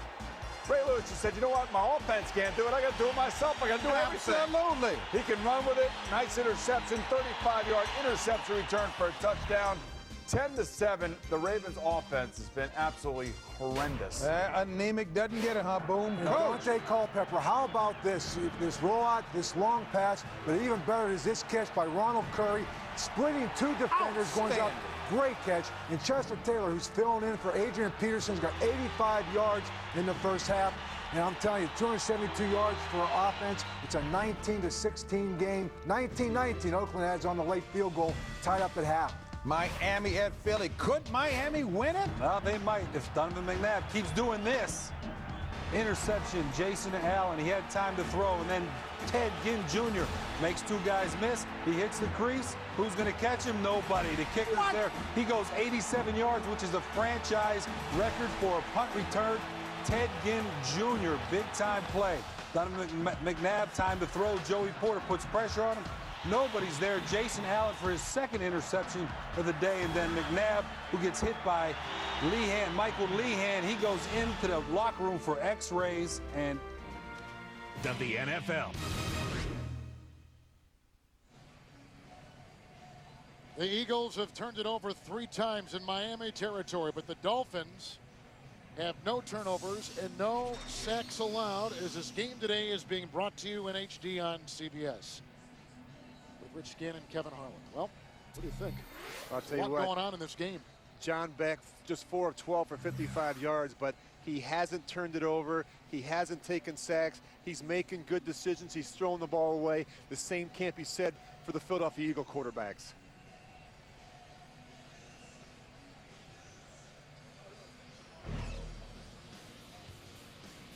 All right, let's take a look at some of our highlights. The interceptions early, 2 of them on McNabb. Yeah, and they're ugly interceptions. They're the kind of interceptions you don't want to put on film in the red zone. And then you see the injury right here.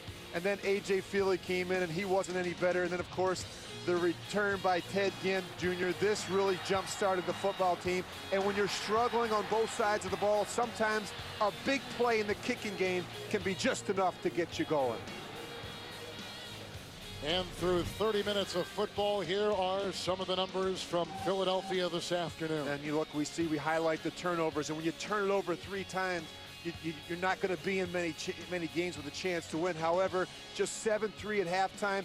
The Eagle defense has done enough to kind of keep them in this football game. It's imperative that the Eagles offense get going and get something positive going here in the second half. Rain is continuing to fall, albeit very lightly. The wind is still gusting upwards of 15 to 20 miles an hour. You see McNabb, he has had x-rays taken, obviously walking around, and no extra padding. It looks like he, in fact, is looking for a ball, wants to kind of warm up because he's got the ball with his offense coming up next, we think, in the ensuing kickoff. This is J.R. Reed of the Eagles. And tracked by Will Allen and brought down on the play by Derek Hagan. A 26-yard return. It is going to be A.J. Feely who will begin the second half for the Philadelphia Eagles. All we know is the x-rays were negative. We'll try to get more information on McNabb here in the next couple moments. And let's compare these quarterbacks. As you take a look at McNabb, and looks like he might be done for the day. And the rookie back out of BYU with his first career start. Well, I'll tell you what, neither quarterback has played particularly well. But what you don't want A.J. Feely, he's the veteran guy. He comes in, you want him to be able to keep things going. 38, 1st and 10, Westbrook. Hit by Roderick Wright. Played for the national champion Longhorn program down in Austin. It's a gain of 5. Then he's up to the 43. There's a look at Wright. Didn't play last year because of a shoulder injury he sustained in college after being named the Big 12 Defensive Player of the Year. He starts today. 2nd down and 5 from the 43. 5 defensive backs. Extra receiver is Avant. Feely. Kevin Curtis. Tackled on the play by Goodman. 14-yard gain. Quick hitter to the 43 of Miami. And this offense isn't real complicated. The slant route. A staple throw in the West Coast system. A.J. Feely sits on the back foot, holds it, and then delivers a good, accurate shot to Kevin Curtis. You just watch Kevin Curtis, just one step, and he starts working back across the field. Andre Goodman not quick enough to make that adjustment. Nickel secondary remains 43, 1st and 10. Feely, good-looking catch. It's made at the 33 with the tackle coming from Lehan. A 10-yard pickup by Reggie Brown out of Georgia. He was the top receiving leader in terms of yards and touchdowns a season ago. Caught a touchdown last week, a 45-yard throw from McNabb in Washington. I can only imagine what Andy Reid said to this football team in the locker room at halftime. I'm sure he got on him. I'm sure he is going to try and get these guys to have some success here in this third quarter. 1st and 10, 4 in the secondary, and the quick run. Westbrook brought down quickly on the play by Pope. No gain, and they stay at the 34. Pope is out of Alabama, and basically a backup most of his career until all the injuries make him start now for Miami. 2nd down and 10. They say x-rays, right ankle negative. He could return, probably won't. And I'll tell you what, that's not a good sign for Philadelphia, because Donovan McNabb was really starting to come along and make some plays with his legs, and that was really starting to help this offense. Avant was the 3rd receiver into a 5-member secondary. It's Westbrook into the grasp of Crowder, 30-yard line, and he picks up 3. Well, this typically has been a very patient offense. We talked about the screens and the draws and a lot of checkdowns in the passing game, short and intermediate routes. And what they force you to do, they force you to be sound defensively in every phase of the game. But what Miami's doing, they're bringing more pressure, particularly on 2nd and 3rd down. How about Westbrook? He has not caught a pass today. And the Eagles have done Miami's done a good job containing him out of the backfield. 5 in the secondary, 3rd down and 7. Here comes Feely. And there is Curtis, drilled by Worrell and hit by Travis Daniels. A great catch of 17 as he was in the vice grip on 3rd and 7. He makes it to the 12-yard line of Miami. This system all based on timing and rhythm, but watch the shot Kevin Curtis takes at the end. He's just going to go up the field and run a deep dig route back to the quarterback. Good throw by A.J. Feely. Curtis, a one-time 3rd-round pick by the Rams, and on this drive, he's caught one for 14 moments ago for 17. 1st and 10, 13-yard line for Philadelphia. First drive coming out of halftime. Feely, oh, the blitz is on. It's a fumble on the play. Will Allen came on the blitz. Miami says they've got it, and they do. 4 turnovers by Philadelphia on the first sack of the game. And Holiday vacuums it in. Oh, but it was a penalty against the Miami Dolphins and offside. Replay, 1st down. What a break for the Eagles, who just about turned it over for a 4th time in Miami territory. You watch the end man on the line of scrimmage. They bring the corner, and I don't know what L.J. Smith is looking at. He has no sense of what's right on his left shoulder, and it's a corner coming off the edge. This is really where they've hurt themselves, Philadelphia. They've had opportunities down here in the red zone, and all they've come away with is 3 poor decisions and 3 interceptions by the quarterbacks. It is 1st and 5 at the 8. The 3 receivers, the nickel secondary, and the quarterback Feely to Corral Buckholder. Look at him drive into the end zone for a Philadelphia touchdown. An 8-yard burst by Buckholder. And this takes the guesswork out of it. If your quarterbacks aren't taking care of the ball down here, then you got to be able to run it. And good red zone teams run the ball in this part of the field. You watch the line working up onto the 2nd level, and then the back does the rest at the line, at the goal line. Nice job by Correll Buckholder. Here's the extra point from David Akers. 2nd all-time leading scorer for the Philadelphia Eagles. Tacking on one more. And for the first time today, Philadelphia leads winless Miami. That offensive penalty negated a Philadelphia turnover. Telecast is copyrighted by the NFL for the private use of our audience. Any other use of this telecast or of any pictures, descriptions, or accounts of the game without the NFL's consent is prohibited. That's a look at Correll Buckholder. He's a 4th-year player out of Nebraska who has had all kinds of horrible injuries in his career. Just raced in for his 2nd touchdown of the season, the 14th of his career. The Eagles take their first lead today over the winless Miami Dolphins. That was a good-looking drive. There were some great catches on that drive, both by Curtis of 14 yards and 17 yards. And the ensuing kickoff. Again, it's short. And again under it is Cobbs. Patrick Cobbs brought down by Akeem Jordan. 7-yard return. 11:05 in the third. Let's see how Miami responds, down by 3. The NFL on CBS is sponsored by Southwest Airlines. With Southwest Airlines' convenient nonstop flights, it's like having your own company plane. Wachovia, we're absolutely obsessed with satisfying our customers. And by Pizza Hut. Get more cheese with stuffed crust pizza only from Pizza Hut. All part of Philadelphia, the Rocky statue on the Philadelphia Art Museum grounds. They also at halftime introduced all the great old Eagles. It was alumni day here. The angular Harold Carmichael was here. Remember Howard Cosell always said that? He was here among a lot of his old teammates and former Eagles. After the touchdown run from the 35, 1st and 10 with 2 tight ends. The pitch out to Chapman. There was a block by Vernon Carey.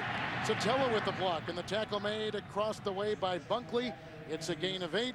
He's out to the 43. Well, another Philadelphia icon. Philadelphia's own Rich Gannon starred in high school at Philly's St. Joe's Prep.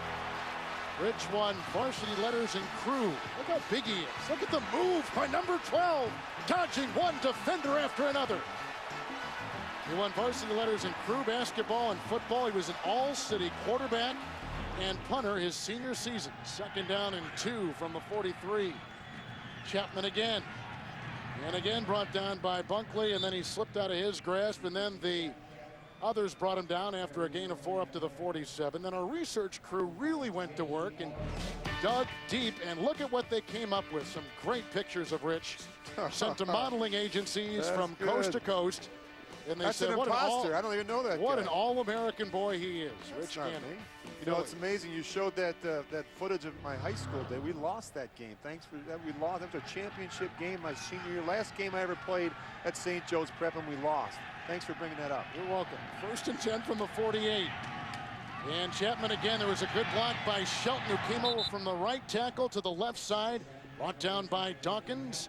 Gain of 7, moving the ball now, carving into that defense to the 45. You know, the interesting thing, we talked with Jim Johnson. He said they really scrambled around some to find out about the quarterback, John Beck. They hadn't seen him at all in the regular season. They had to go back to the preseason, and what they did was there were 60 throws that he had in the preseason. He went and put a reel together. They cut up every one of them. He really analyzed this guy to find out about him and about how they could attack him. Base defense, 2 tight ends, 2nd down and 3. 26-year-old John Beck. Good block by Carey. Here comes the rush. Throws it away. Although Chapman got a hand on it, and then there was David Martin in the sights too.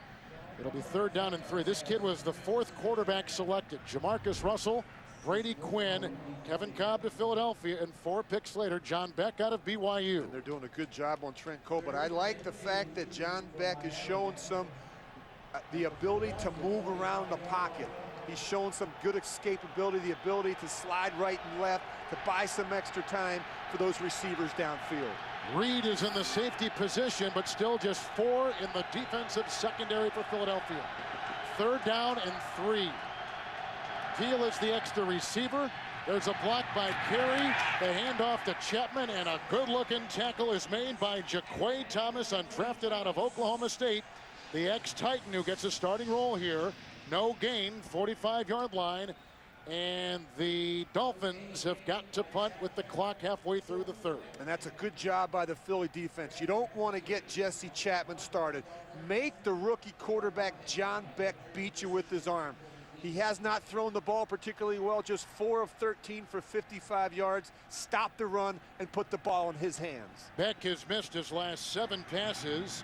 Mahe, another BYU guy, is here. He was a college wide receiver.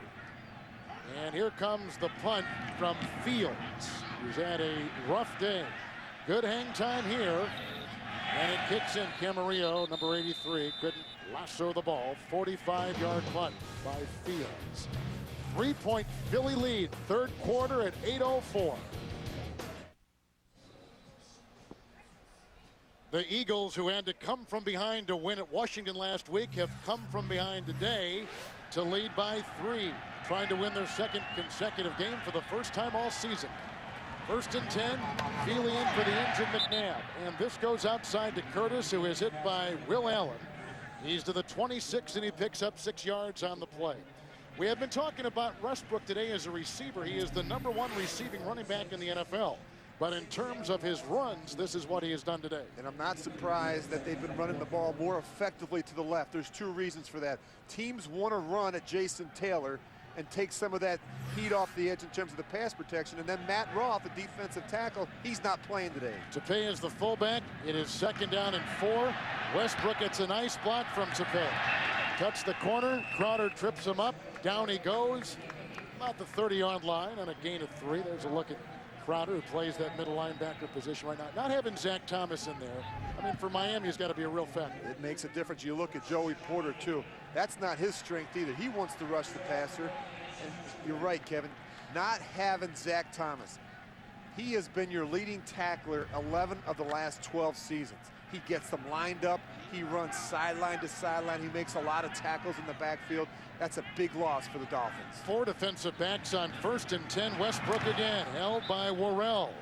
Brought down the free agent from the Chicago Bears with the tackle. No gain. It stays at the 30. And there's been a good mix. You know, 2 plays ago, 20 passes and 20 runs by this Eagles offense. And that tells me something about Andy Reid. He's not going to panic.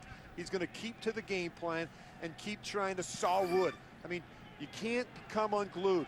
You're in this football game. Just keep pounding the rock. 2nd down and 10. No changes either way. 30-yard line. Philo, some nice blocking by Runyon. And that is caught by the tight end, L.J. Smith, hit by Crowder at about the 38-yard line on a gain of 9. Did you see the Ricky Williams reinstatement story, Rich, as something that was a distraction for the Dolphins this week, or maybe even it took the pressure off of Beck? I think it did take some of the attention and some of the pressure off of John Beck, and I think this is a veteran football team. Cam Cameron has talked to some of the older players, guys like Jason Taylor. I think there's a concern. I think that you have to build trust back with your teammates and coaches. If you're Ricky Williams, that's going to be a process. 4 defensive backs, 3rd down and 1. Westbrook backpedaling his way, and it was brought down by Pope and others, but he gets enough for the 1st down to the 41-yard line and a gain of 2. Ryan Westbrook from Villanova.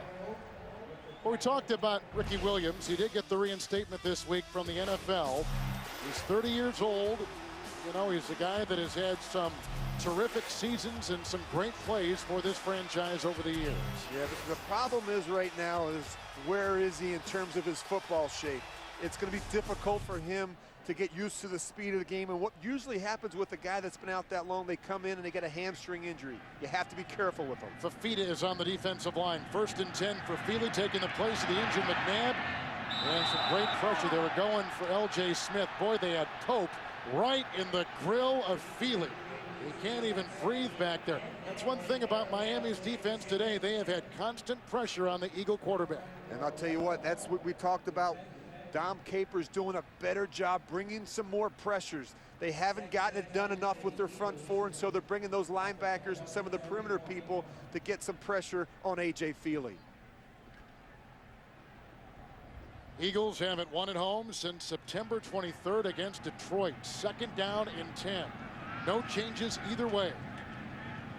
Westbrook out of Villanova, hit by Jason Taylor. A loss of a yard. He's back inside the 40-yard line. And they continue to try and run the ball up that left side. Remember now, Jason Taylor is 6'6", and he's 255 pounds. And so that's really, if there's ever been a knock on him, it's his ability to hold up in the running game. He's gotten better, but again, if you're an offensive coordinator and you're worried about him rushing off the edge, the best thing you can do is run the ball right downhill at him.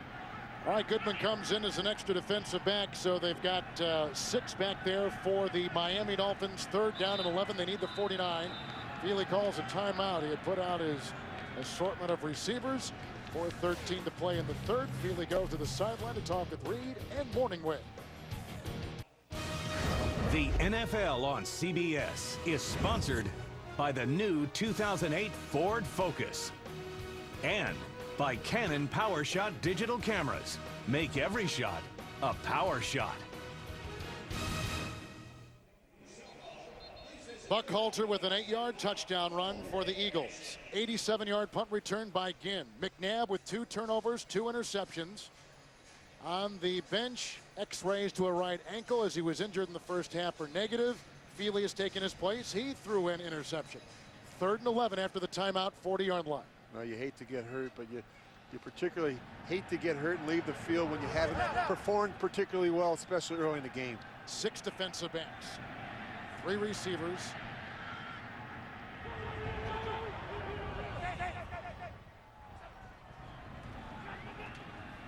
Feely, way out of the reach of Brown, covered by Will Allen. Yep, that's 4th down, and they got to punt the ball.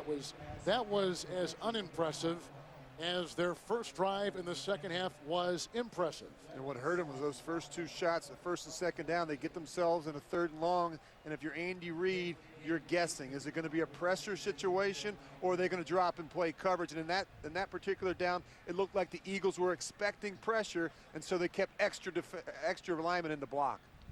Rock out of punts into the wind. Ginn is back, and they all clear the deck. Graham is down there, the rookie, and he's going to track the ball down to the 13-yard line. They get a good Eagle bounce, 47-yard punt. 3:56 to play in the 3rd. Another look at the rookie, Beck, when we come back. John Beck is the 12th starting quarterback since Dan Marino retired in '99. A punt by Philly, 13-yard line, make it 14, 1st and 10. Here's Beck, throws over to Quay Thomas. Good looking toss to his tight end Martin, who rumbles out to the 21. He's hit by Reed. He picks up 7 on the play. And he's down. He's a receiver in Tennessee. Green Bay made him into a tight end. And he comes to Miami in the offseason as a free agent, taking the place of the released Randy McMichael, who signed eventually with St. Louis. As you take a look at Cam Cameron, very interesting story about Cameron as they continue to look at Martin. He played college football at Indiana. He was a quarterback. His coaches were, in this order, Lee Corso and Sam Weich. He also played college basketball for Bob Knight up until his senior year when he hurt his ankle and hurt his knee and couldn't play anymore. But this guy was a terrific college athlete. Well, and he's done a good job, and you know, in difficult circumstances, being a first-time head coach and having a team that's 0-9. And the frustrating thing, I think, for him and his staff is there hasn't been any validation for what they've been teaching and installing since spring, and that is tough. Well, this Friday, the Home Depot SEC on CBS will be in Baton Rouge with Darren McFadden and the Arkansas Razorbacks taking on top-ranked LSU. Those Kansas Jayhawks are breathing down the Bayou Bengals backs, aren't they, with their big win over Iowa State yesterday. Anyway, that game is next week, or rather this week, later this week on CBS. 2nd down and 3, 21-yard line. And Cam Cameron has done a nice job with the quarterback, not putting him in bad situations. They've mixed it up on the early downs, and they haven't exposed him in terms of the protection. 4 defensive backs, 2nd down and 3. Beck with that play clock at 6. Chapman, Maui with the block. And a nice run by Chapman down the sideline and belted out a play by Takeo Spikes at the 38. A rumble of 17 yards and a good-looking run indeed by Jesse Chapman, 5'8", Eastern Washington. And this is what they can do, run the ball. And Jesse Chapman has the ability to bounce runs to the edge. That's what he likes to do. He has good vision and a good burst on the 2nd level. Good day rushing as well. 69 yards already. And that's what they have to do, continue to feed him the ball. The offensive line, they've been together all year. They've started every game together. That's the strength of that group in the run game. 1st and 10, nothing to Booker today. Has not caught a pass. Mauia back in there as the fullback. They offer blocks. Here comes Patterson. Pass incomplete. Looking for Chapman across the middle. Coverage by Takeo Spikes. As we kind of spin our way around the NFL. Matt Schaub is back. He's missed some games with injuries, but 2 touchdown passes today. And the others, Brett Favre has thrown 2 as well for Green Bay. Chester Taylor taking the place of the injured Adrian Peterson. 2 touchdowns and 120 on the ground. How about that offensive line of Minnesota? They've been doing it all year. Ronald Curry with 4 and 120. Good day for him. 2nd down and 10. 38.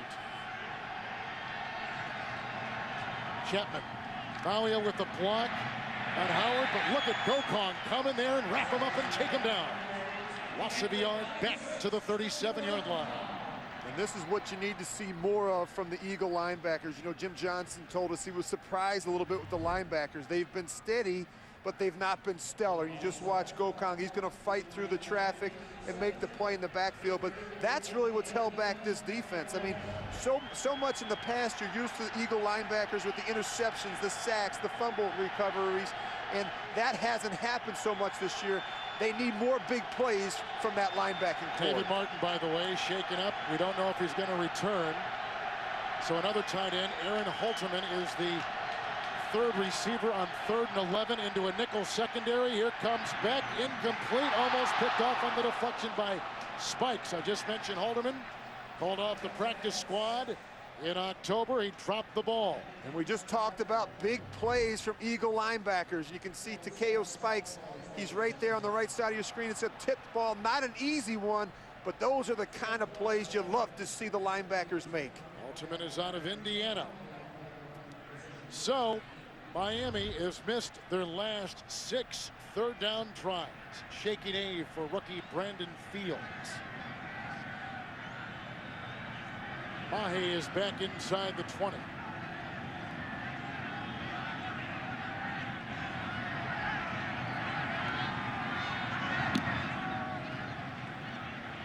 It's off a rocket here. On the 5, Reno Mahe. Down on the play by Edmund Miles. That is a 17-yard return on a 57-yard wind-aided punt. 1:24 in the 3rd. Tomorrow on CBS, in an instant, a CSI Miami agent will go from hero to suspect. Don't miss a new episode of Monday night's #1 drama, CSI Miami, tomorrow at 10, 9 Central on CBS. Feely is in. McNabb was hurt in the first half. X-rays negative on his ankle. Feely has thrown a pick. McNabb has thrown 2. From the 23, 1st and 10. Base defense for the Dolphins. Taylor is up in a standing position. Westbrook to pay with the block. L.J. Smith with the block, and the tackle made by Jason Allen. Westbrook picks up 2 yards. He's to the 25. I'll tell you, I really like Brian Westbrook. I mean, I think he seems to play with a little bit of a chip on his shoulder. He's an undersized back out of a smaller school, Villanova, here in Philadelphia. I think he really uses that to his advantage. I mean, every time he touches the ball, whether it's running the ball or catching a ball out of the backfield, he has the unique ability to finish plays. 2nd down, long 7. Westbrook, who averages the 2nd most touches in the NFL per game in the secondary, and Jason Allen with another tackle. A 16-yard move to the 42 by Brian Westbrook. Only Willie Parker of the Pittsburgh Steelers touches the ball more per game than this guy. And I'll tell you what, Todd Harrimans and William Thomas are doing a wonderful job on that left side of that line. Watch the movement up front, and then they do a nice job getting up on the 2nd level, getting some hats on those linebackers. Dolphins have had it twice in the 2nd half. They've punted both times. Eagles got an 8-yard touchdown run in their first 2nd half possession by Buckhalter. 1st and 10, 42. Westbrook again, a huge hole. And there he goes into the secondary. And for a 3rd straight time, brought down by Jason Allen. He's to the 35, a 23-yard gain on the heels of a 16-yard run moments ago. Philadelphia is moving. They lead by 3 at the end of 3 on CBS. Back in the first half, Ted Ginn Jr., the rookie out of Ohio State for Miami, returned to punt 87 yards for a touchdown. And then early in this 2nd half, 8-yard touchdown run by Buckhalter. That's where we stand right now, 1st and 10. They're moving the ball on the Eagles from the 35. Westbrook. It's by Jason Taylor. It's inside and finally brought down by Wright. He's down to the 26. He's gaining momentum. He picks up 9 yards on the play. And I'll tell you what, if you can get to the 2nd level against this Miami defense, you can have some success because they don't tackle particularly well. They miss tackles. The corners aren't very physical, and the safeties not showing up in run support. 132 yards on the ground for Westbrook. That is a career high for one game. Second down and 1. No changes either way. This is Buckholder. A block downfield by Avant. And he gets the ball to the 17-yard line. They pick up a first down. He picks up 9 yards. He had an 8-yard touchdown run early. Coming up on the Subway post-game show, JB and Company with scores, highlights, and news. Subway post-game show from New York being put together for you right now. And this is what you have to continue to do versus this Miami defense. They've worn down in the second half of games. They've struggled to stop the run. You have to continue to run it. 1st and 10. Feely in back of Curtis, but somehow he snares it. Wow. And the gain is to the 8. He was working on Jason Allen. He picks up 9 on the play. And you know what? That is a great catch. These are difficult when you're working upfield and the ball's behind you. That's just good concentration by Kevin Curtis. The thing that I don't understand, these are easy, these are simple throws in the West Coast system, and both quarterbacks have not done a very good job in terms of accuracy and ball location. It's Michael Lehan who is covering him. 2nd down and 1 from the 8. Buckholder, good block by Tapane. Burrell makes the stop with Wright near the 7. Gain of 2. It's a good-looking drive. Second one in 3 possessions that Feely has put together in the second half. And that's one thing this Philadelphia offense can do.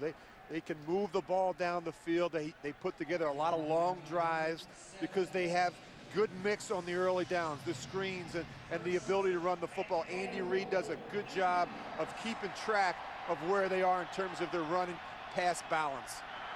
Boy, base offenses both ways, too. No subs on this drive. 1st and goal at the 7. In motion is Baskett, the wide receiver. Westbrook inside. Grabbed around the ankles by Wright on a gain of 3 to the 4. And this is only going to help them as they head into the rest of this 4th quarter. If you can run the ball, that opens up some opportunities on those outside lanes, because what Dom Capers and this defense are going to have to do, they're going to have to bring extra defenders down in the box to stop the run. Derek Robinson, last couple of years with San Diego, has been brought in on the Miami defensive line. They go to 5 in the secondary. You can see how they've split the receivers. 2nd goal from the 4. Feely, shovel pass. Oh, read well by Joey Porter. He played in the Super Bowl for Pittsburgh a couple years ago. Snuffs that out, no gain. At the 4-yard line it remains. He came here as a $32 million free agent this offseason. You're going to watch him. He's right here on the line, end of the line of scrimmage. That's where he can be disruptive in the backfield. And I think the transition from the 34 front to the 4-3 hasn't gone particularly well for Joey Porter. He's a better player when you have him on the end of the line of scrimmage where he can rush the passer. 6 defensive backs. 3rd down and goal at the 4. Avant out of Michigan on the move. Good block by Harriman. And it is caught in the end zone for a touchdown. Double covered. How did Feely sneak it in? Some shoving after the play. There goes a flag. Was made by Avant. 4-yard throw. And you just watch the job that offensive line has done up front, particularly the tackles, creating the pocket, giving A.J. Feely enough time to step up inside and find Jason Avant. Feely throws his first touchdown pass of this season, and Avant, who is up for the Biletnikoff Award as college football's best receiver twice at Michigan, comes up with his 2nd touchdown reception of the season. The flag was thrown after the play. And now Avant is down. There was some shoving. I'll tell you what. There was a personal foul which they will assess on the kickoff. 2 tackles. I don't mean to interrupt you, Rich. I'm trying to think. They've been very unclear on this penalty because it was thrown after the shoving in the end zone after the touchdown reception. The extra point, as you see, is in. The microphone for the referee didn't work, but there was a flag nonetheless. Avant comes up with a touchdown reception from Feely, and a timeout, 11 to play in the game. L.J. Smith had a penalty, a hold in the first quarter that wiped out a 46-yard touchdown reception. They called it back. And moments ago, after Avant caught a touchdown in the end zone, a great catch around 2 Dolphin defenders, L.J. Smith was called for unsportsmanlike conduct, and now they have tacked down those yards on the kickoff. This L.J. Smith can't stay out of trouble, can he? It's an accident waiting to happen. He's really hurting his football team, and you have to exercise some good judgment and some poise on the football field. When something bad happens, somebody gives you a cheap shot, you have to be willing to walk away. You can't put your team in bad situations. Well, Philadelphia has scored 17 unanswered points on Miami. So they got a small cushion, which is not bad because Miami's offense has been very ineffective today. And now we're getting a lesson in holding the ball, which is kind of fun to see. David Akers has not had deep kickoffs today. And remember, he's going to be kicking it to Ted Ginn, who brought one back earlier. So but he does have the wind at his back. And my point was that Miami now in this fourth quarter has got to go against the rain, what little there is of it remaining, and into the wind. That's a problem. Here's the kickoff. Ginn, 21. He's got some steam. Good hit. That was made by Graham on a 23-yard return. Nick Graham is out of Tulsa, undrafted, 10:54 in the fourth.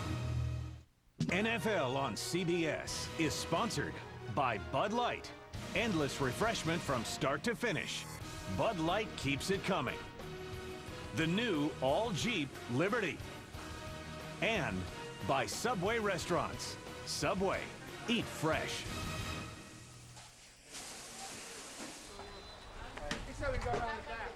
Yep, it's as good as it looks. We're in Philadelphia, 10:54 to play in the fourth quarter with Rich Gannon, Kevin Harlan. Miami with it, 45-yard line. Now we in motion the fullback. And Beck, the rookie, throws outside to Ginn, another rookie. And drilled out there by Sheldon Brown out of South Carolina.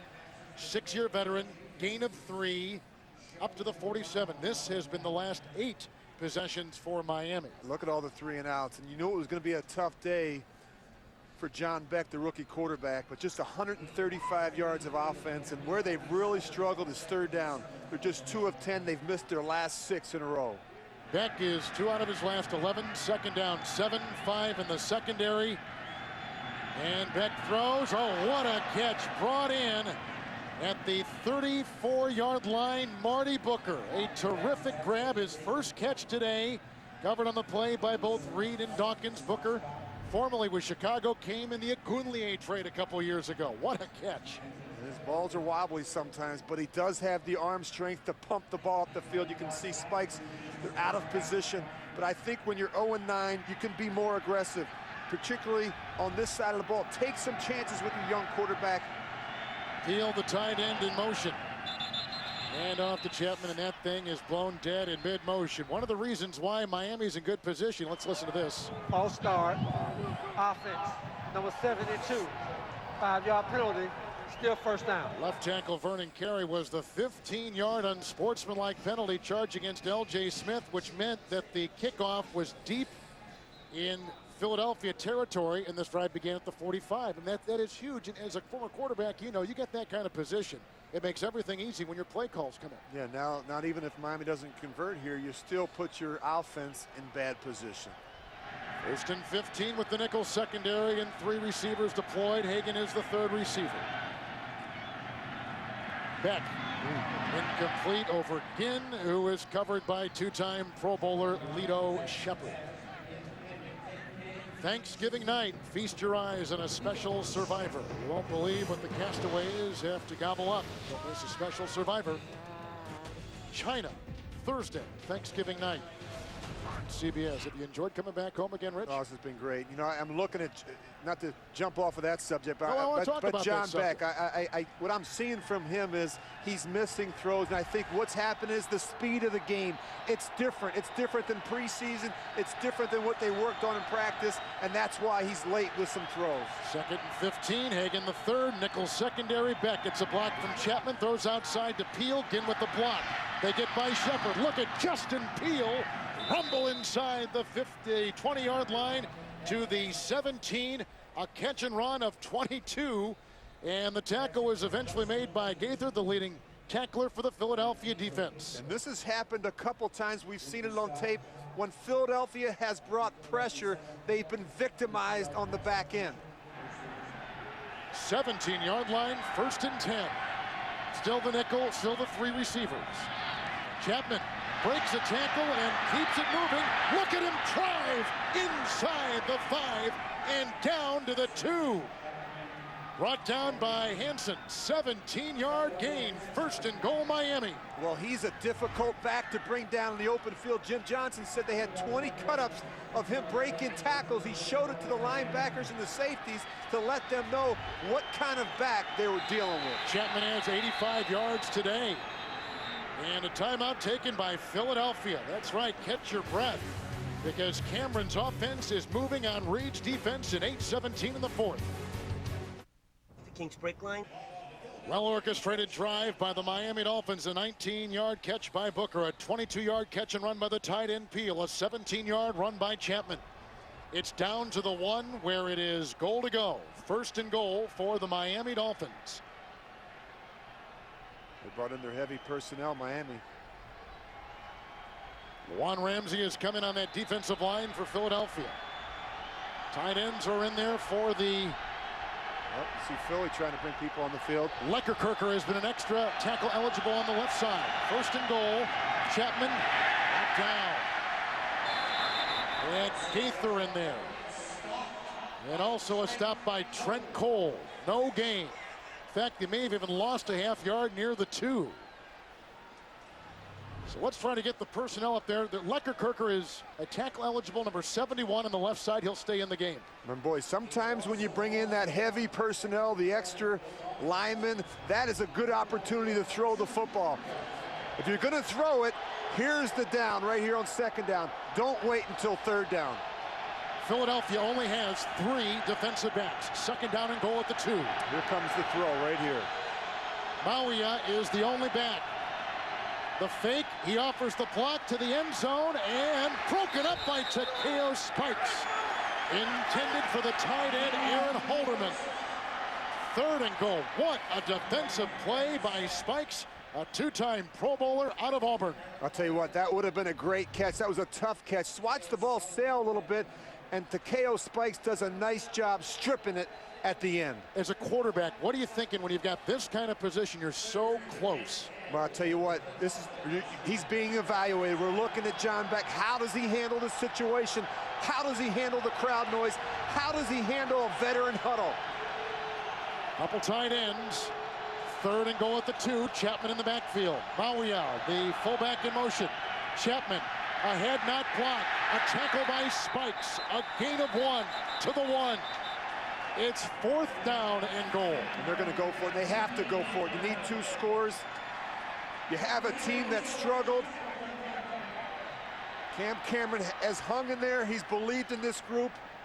Well, there's not a better 4th down team in the NFL.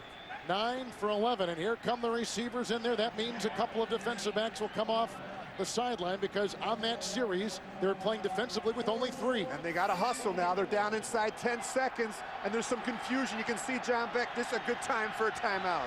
And that's what he'll take. Wisely so. Only the 1st. They've got 2 left. So John Beck in his 1st career start, the rookie out of BYU, has his team in scoring position with the 4th down coming up. The NFL on CBS is sponsored by Citi.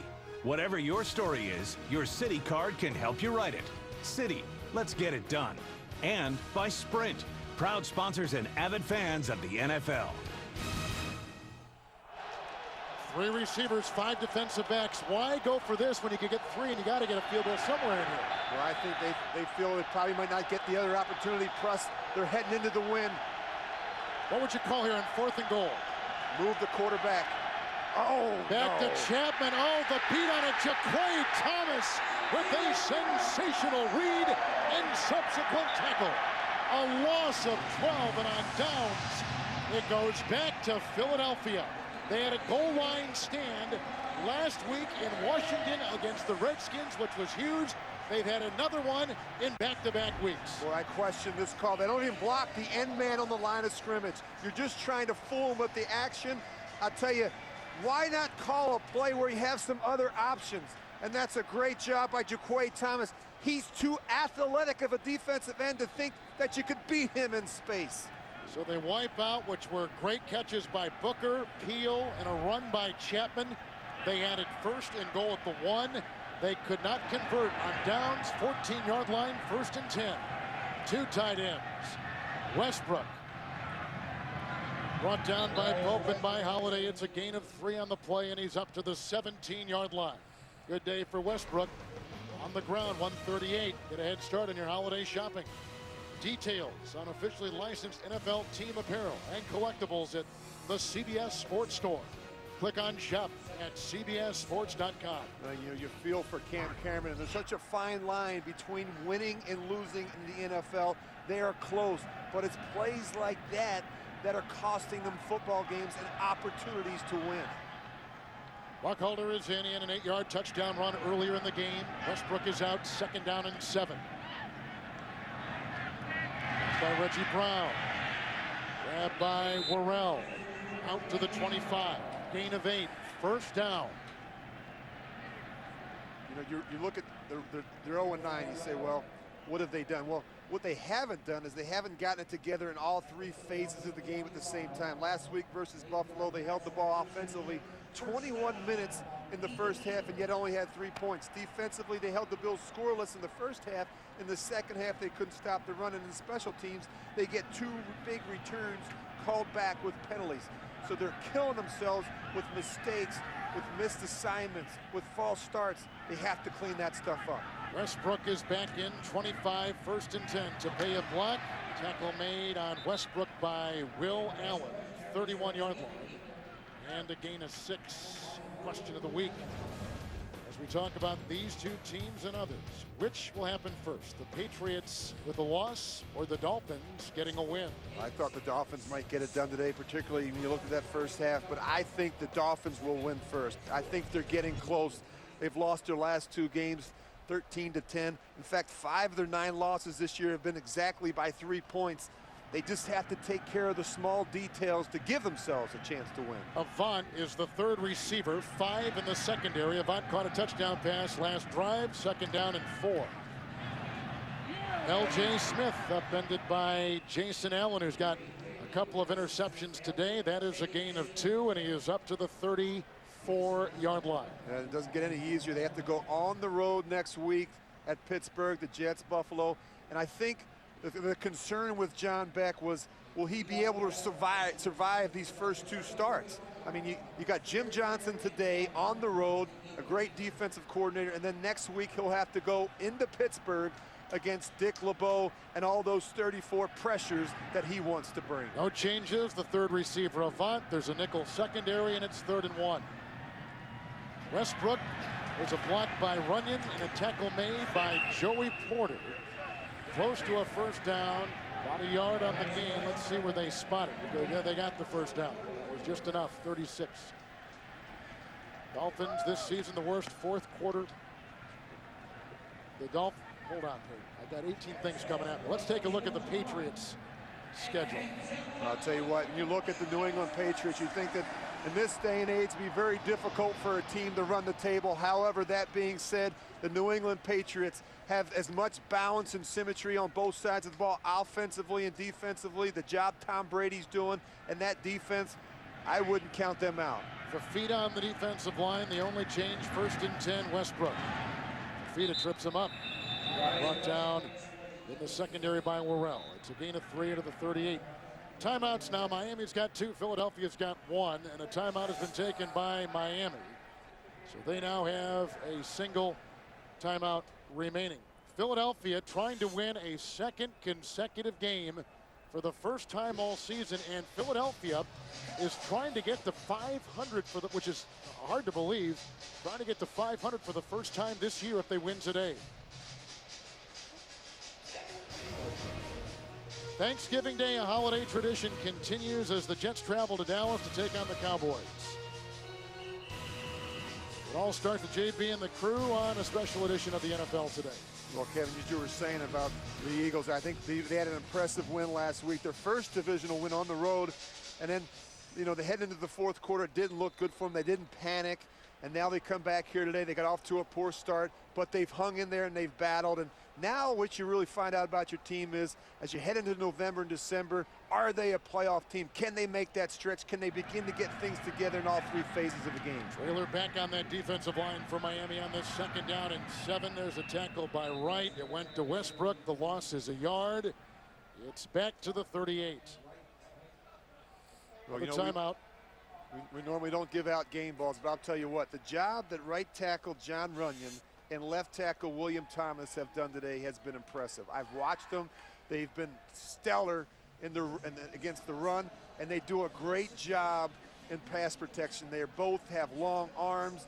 They hold the point well, and those 2 guys have had a phenomenal game. Both teams, both offensive lines have not given up a sack today, and the Eagles had given up a ton. They had given up 30 through the first 9 games of the season, but McNabb and Feely not sacked this afternoon. And that has been a bit of a concern, you know, the 32 sacks coming into today's game, but a lot of that, when you go back and watch the film, has been Donovan McNabb holding the ball in certain situations. He has such confidence in that group up front and such familiarity with this West Coast system. He does have a tendency to hold the ball sometimes. There are 6 defensive backs for the Miami Dolphins. It is 3rd down and 8. You see the personnel for Philadelphia. Really no change, except Buckholder in the backfield who offers a block on Taylor. It's to pay the fullback outside. And he got the first down. Crowder is the one who got him. It was a whiff, though, by Andre Goodman. A catch and run of 9 on 3rd and 8 and a first down. Now that clock can continue to roll as Tapei gets his 5th reception on the year. Nice job. Jason Taylor actually got a handle on that ball, deflected it. Good. Watch the focus here. Concentration. Yep. But the whiff by Goodman, and he stopped him right there. There might have been a sliver of hope, but Goodman leaves and go back to base defensive personnel. That's been a problem. These corners aren't very physical. They don't show up in run support, and they don't tackle very well. Eric Robinson is coming on that defensive line for Miami on a 1st and 10. And they continue to run Westbrook, and there's Joey Porter and Derek Pope making the stop. It's a loss of 2 back to the 44-yard line. This clock will tick down, and we should go right to the 2-minute warning because the game clock and the play clock are in sync. One of the problems for Cam Cameron, you know, they lose this game 0-10. Players start to question when they don't start seeing results, and that is a problem that you have to monitor. It's tough to sell your program, isn't it? It is, and when the players don't see the results, they don't see the things that you talk about each week working, then they begin to question. You can't allow that to creep into your locker room.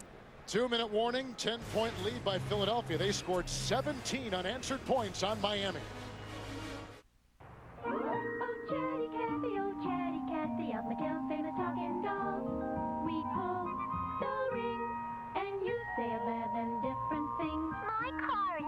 Rates are too high. Really? I just saved a bunch by switching to Geico. Just pull the ring. You never know what she'll say next. Pull that string one more time. I dare ya. Geico. 15 minutes could save you 15% or more on car insurance. Yeah, Coach. Part of the Coors Light Frost brewing process occurs at 34 degrees. Does that give it an edge over other beers? You know, if you can get up to 33, or certainly 34, then you are substantially ahead of your opponent. Coach, don't you mean down to 33 or 34 degrees? Frost brewed Coors Light, official beer sponsor of the NFL. Coach, this guy's taking all our Coors Light, and we don't know how to stop him. If you don't have a guy on him, he'll hurt you bad. I mean, real bad. I'm on him. Ever have one of those mornings? You know, the ones where you just can't seem to get yourself started. This time. Ow! It seems like the whole world's out to get you. Oh, and the commute. At least there's always breakfast. Nothing makes morning right like a McDonald's savory sausage breakfast sandwich hot off the griddle and a premium roast coffee made the way you take it. Ah, sweet nectar. NFL Network kicks off the run to the playoffs when Peyton Manning leads the world champion Colts into Atlanta to battle the Falcons. Colts-Falcons, see it live on NFL Network. You've succeeded in associating our family name with organized crime. I'm not interested in ethanol. I'm interested in you. Kane, new episode Tuesday on CBS. Rich in his first start, the rookie back, 8 of 21, 105 yards. No interceptions, no touchdowns. Yeah, you know, he did a good job, I think, managing the game, but wasn't effective enough with throwing the ball. I think that the speed of the game was a problem for him, and his accuracy, it has to get better. He has to be more comfortable in the pocket, trust the protection, and make better throws down the field. In this worst season in franchise history, the Dolphins will lose today. Here's a 2nd down and 12. Miami is out of timeouts. Buckholder in the backfield with Tepe. Buckholder got the call. The tackle made by Vonnie Holiday out the 46-yard line on a gain of a yard. Now, here are your game points from about 3 hours ago. Well, we always talk about what you have to do to be successful. Protect Beck. They did do that, but he wasn't really a factor, just 8 of 21. But the consistency, Philadelphia, the ability to run the ball. And then we really felt like it was going to come down to the 2 backs, Westbrook and Chapman. Look at Brian Westbrook, 31 rushes, 148 yards. And of course, he shows up in the passing game as well. He is the complete back that we talked about earlier today. The last 0-10 team, the San Diego Chargers in 2000. And look at Feely running out there on 3rd down and 11. And he was drilled at the very end, and Feely gets right back up. One-time starter for the Dolphins, didn't like the hit by Pope. And yes, they were teammates at one time, were Pope and Feely. It's a gain of 4 on the play, and the gain is to the 48. And the clock continues to tick, and Subway post-game show coming up next from New York. Scores, news, and highlights. The last winless team in the NFL, Tampa Bay, 1976. And before the 16-game regular season schedule, the Buccaneers finished 0-14 with a young quarterback. I shouldn't say young, a quarterback named Steve Spurrier as the guy at the helm and back as center. He turned out to be a better coach than a good quarterback. He did, yes. Yes. This would be a 30-second timeout. So, you know, they're 0-10, Miami. But here we go, back to 1976, the only team to finish a season winless at 0-14. There is Steve Spurrier with this throw and drop. And it was a very tough season. They were shut out 5 times in 14 games. This Miami team is a little different, though. And you mentioned this earlier. They've had 5 losses of 3 points or less, and it has been difficult. But sure enough, at 0-10, it doesn't make it any easier to swallow. And it's frustrating, but I think the good thing is he has some veteran players like Zach Thomas, like Jason Taylor, that are keeping that locker room together. And they just have to continue to go out, work on the fundamentals and the techniques and practice each week. It will eventually come for the Dolphins. Safranca will field the snap from Dornbos. And it's out of bounds. As Ginn was back there. Ginn returned a punt earlier in the game for 87 yards and a touchdown, a 43-yard boot right there. This guy's kind of interesting. He trained with former NFL punter and Australian rules player Darren Bennett. And that's how he kind of caught the bug. He's in the NFL. In fact, did Bennett not wear number 6? I'm not sure. But anyway, that's his number. There he is, and he's in the NFL as a rookie at 33 years of age. Well, I think the key, Kevin, is to get Donovan McNabb healthy. That's going to be important. You know, despite what some of the Philadelphia fans may think, he gives them their best chance to win, and they are a much more explosive, much more efficient offense with him in the lineup. 5 defensive backs, a little pass, a screen pass to Chapman, and he is brought down by Sheldon Brown, and he's down after a gain of 4. 15-yard line, and that will do it. Second consecutive win for Philadelphia. First time that has happened this year. They're at 500 for the first time this year, going to 5-5. Rich Gannon, Kevin Harlan saying so long. You've been watching the NFL on CBS.